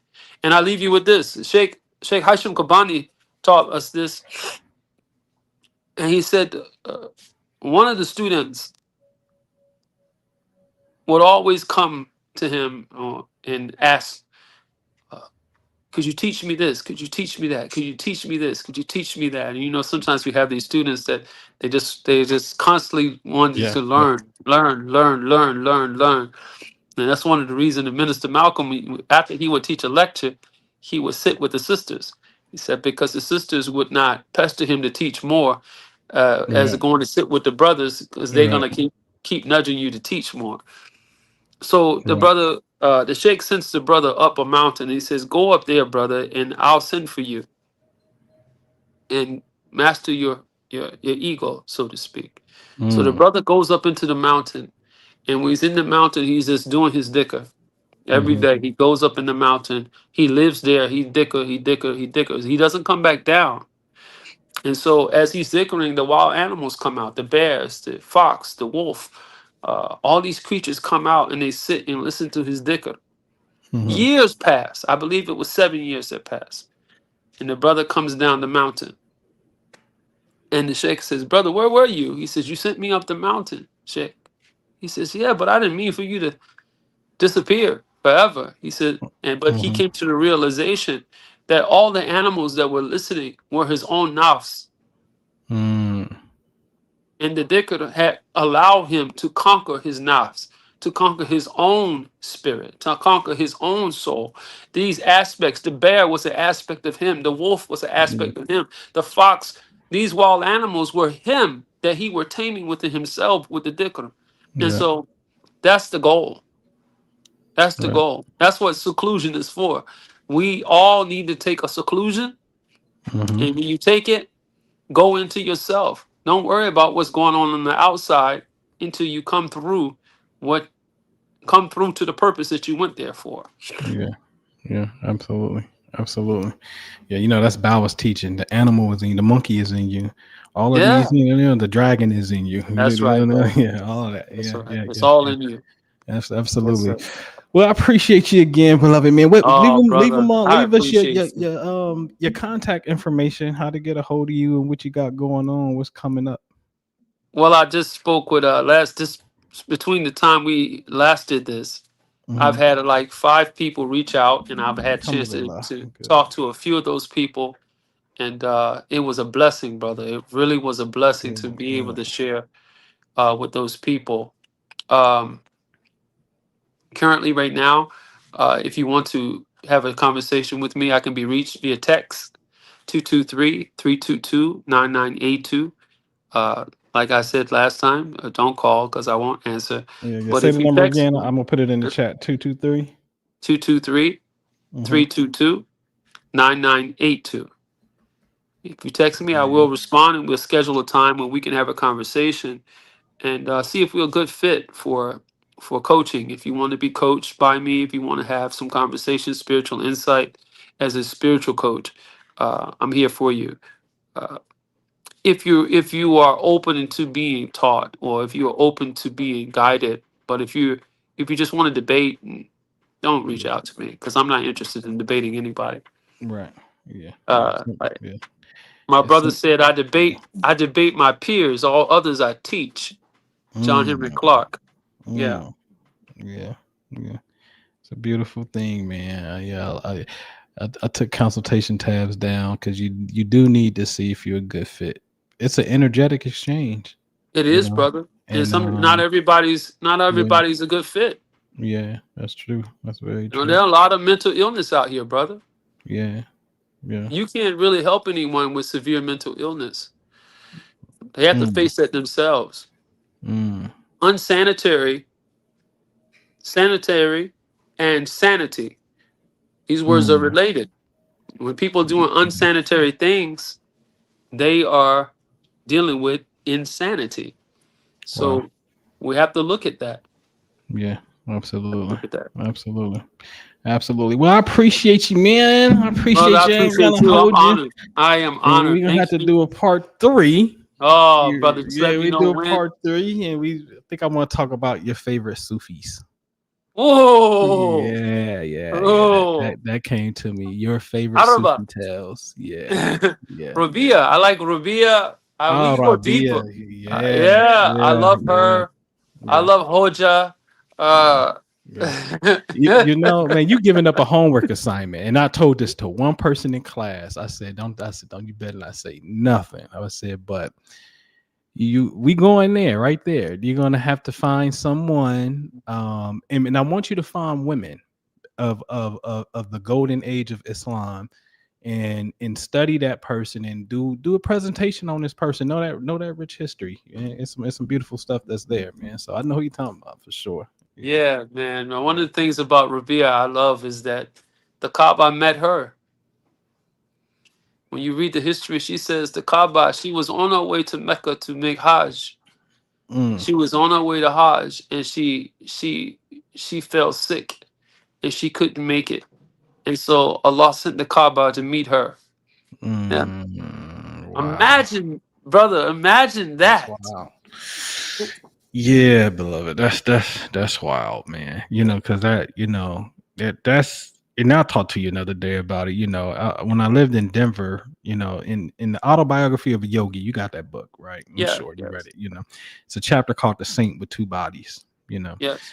beloved, I was in 2 different locations at the same time. There was an Mm. impossibility. And again, the next, couple of days later, the car stopped working and got fixed 3 different times, and they couldn't figure out what was wrong with it. I knew what was wrong with it, and it was just an impossibility. I knew where I had just left the garage. This is a store that do music stuff. I think it's called Garage Center or something, or Right. Guitar Center is what it's called. Guitar Guitar Center. Center, Yeah, yeah. yeah, yeah, So I yeah. had went there. My laptop was acting funny, and my silly butt didn't bring my laptop. And so they gave me a device. I said, why didn't I just take my laptop? So I grabbed the laptop and I went right back down there. Right. So as I'm driving down there in Denver, I think it's like 225 and whatnot. And I saw downtown Denver on my left, and that's an impossibility. If I was to see downtown Denver, it should be on my right, not on my left. Mm. And I'm in the sky turn like this weird like sunset orange in a minute, and it just felt like the Twilight Zone. And then the exit came up, and I merge off the exit because I'm freaking out. There's no way downtown Denver is on my left hand side. I merge off the exit. Wallahi, I am now on I-25 North. I am 17 miles when I get back home. If triangulate this, I am 17 miles from where I was, and I'm completely on the other side of town as if I took 70 westbound and whatnot. Mm. And freaked me out because it was on the eve of my daughter's birthday. And their birthday was like that Friday, and it was a Friday, so I think it was the day of their birthday, matter of fact. And I know that happens sometimes where, you know, my daughter is a surviving twin, and I got pictures where she would have no head in the picture, or she have two heads in the picture. Oh, You know, wow. one year I left something out on the altar and footsteps came past me and Wow. came right back past me at the end of my bed, because I had put this little altar at the end of the bed in the corner and whatnot. And so these weird experiences would happen on the birthday. You know what I mean? And Right. so to hear that, you know what I mean, the Madden the Kaaba coming to you, yeah, Right. yeah. Right. You know, Right. like, By yeah, it's a location. little different. Yeah. Sync with Yeah, you that's by location. Yep. Yeah, brother. We're gonna have Yeah. to continue these. Continue. Let's continue. Absolutely. Yeah, absolutely. Well, thanks again, man. I appreciate you. Tell your wife hello. You mean, boy, I yes, will, hear your brother. wife, see your wife. You know what I think? What's associated in her in my memory bank with your wife is a bean pie. I like, man. We just had some a couple of weeks ago. I love one of them bean pies, man. That About a bean week pie ago, was yeah. the best, man. The For sure. best. Yeah, The best. She absolutely. takes pride in that. She's listening. She hear you. Yeah. We love you, being pie. Absolutely. Yes, sir. Well, thank you, beloved. I appreciate y'all again, man. Thank Y'all you, have an beloved. I amazing appreciate you, day man. and whatnot, man. And yeah, man, we'll touch base soon. Yes, sir. May Allah bless you. All right, Assalamu you as alaikum. well, brother. Salam alaikum. Peace, family. We are out of here. And yeah, we'll catch you on the next video. Make sure y'all click the like button, subscribe, share. Go check that phone number out, 223. I put it on the screen for you right there. That you can reach out to him and whatnot. And yeah, man, y'all have an amazing week ahead. Would love to see you in the Patreon if you're not in the Patreon. Sharita, I'll check the email. I'll definitely look into it. And yeah, I get with y'all. All right, peace.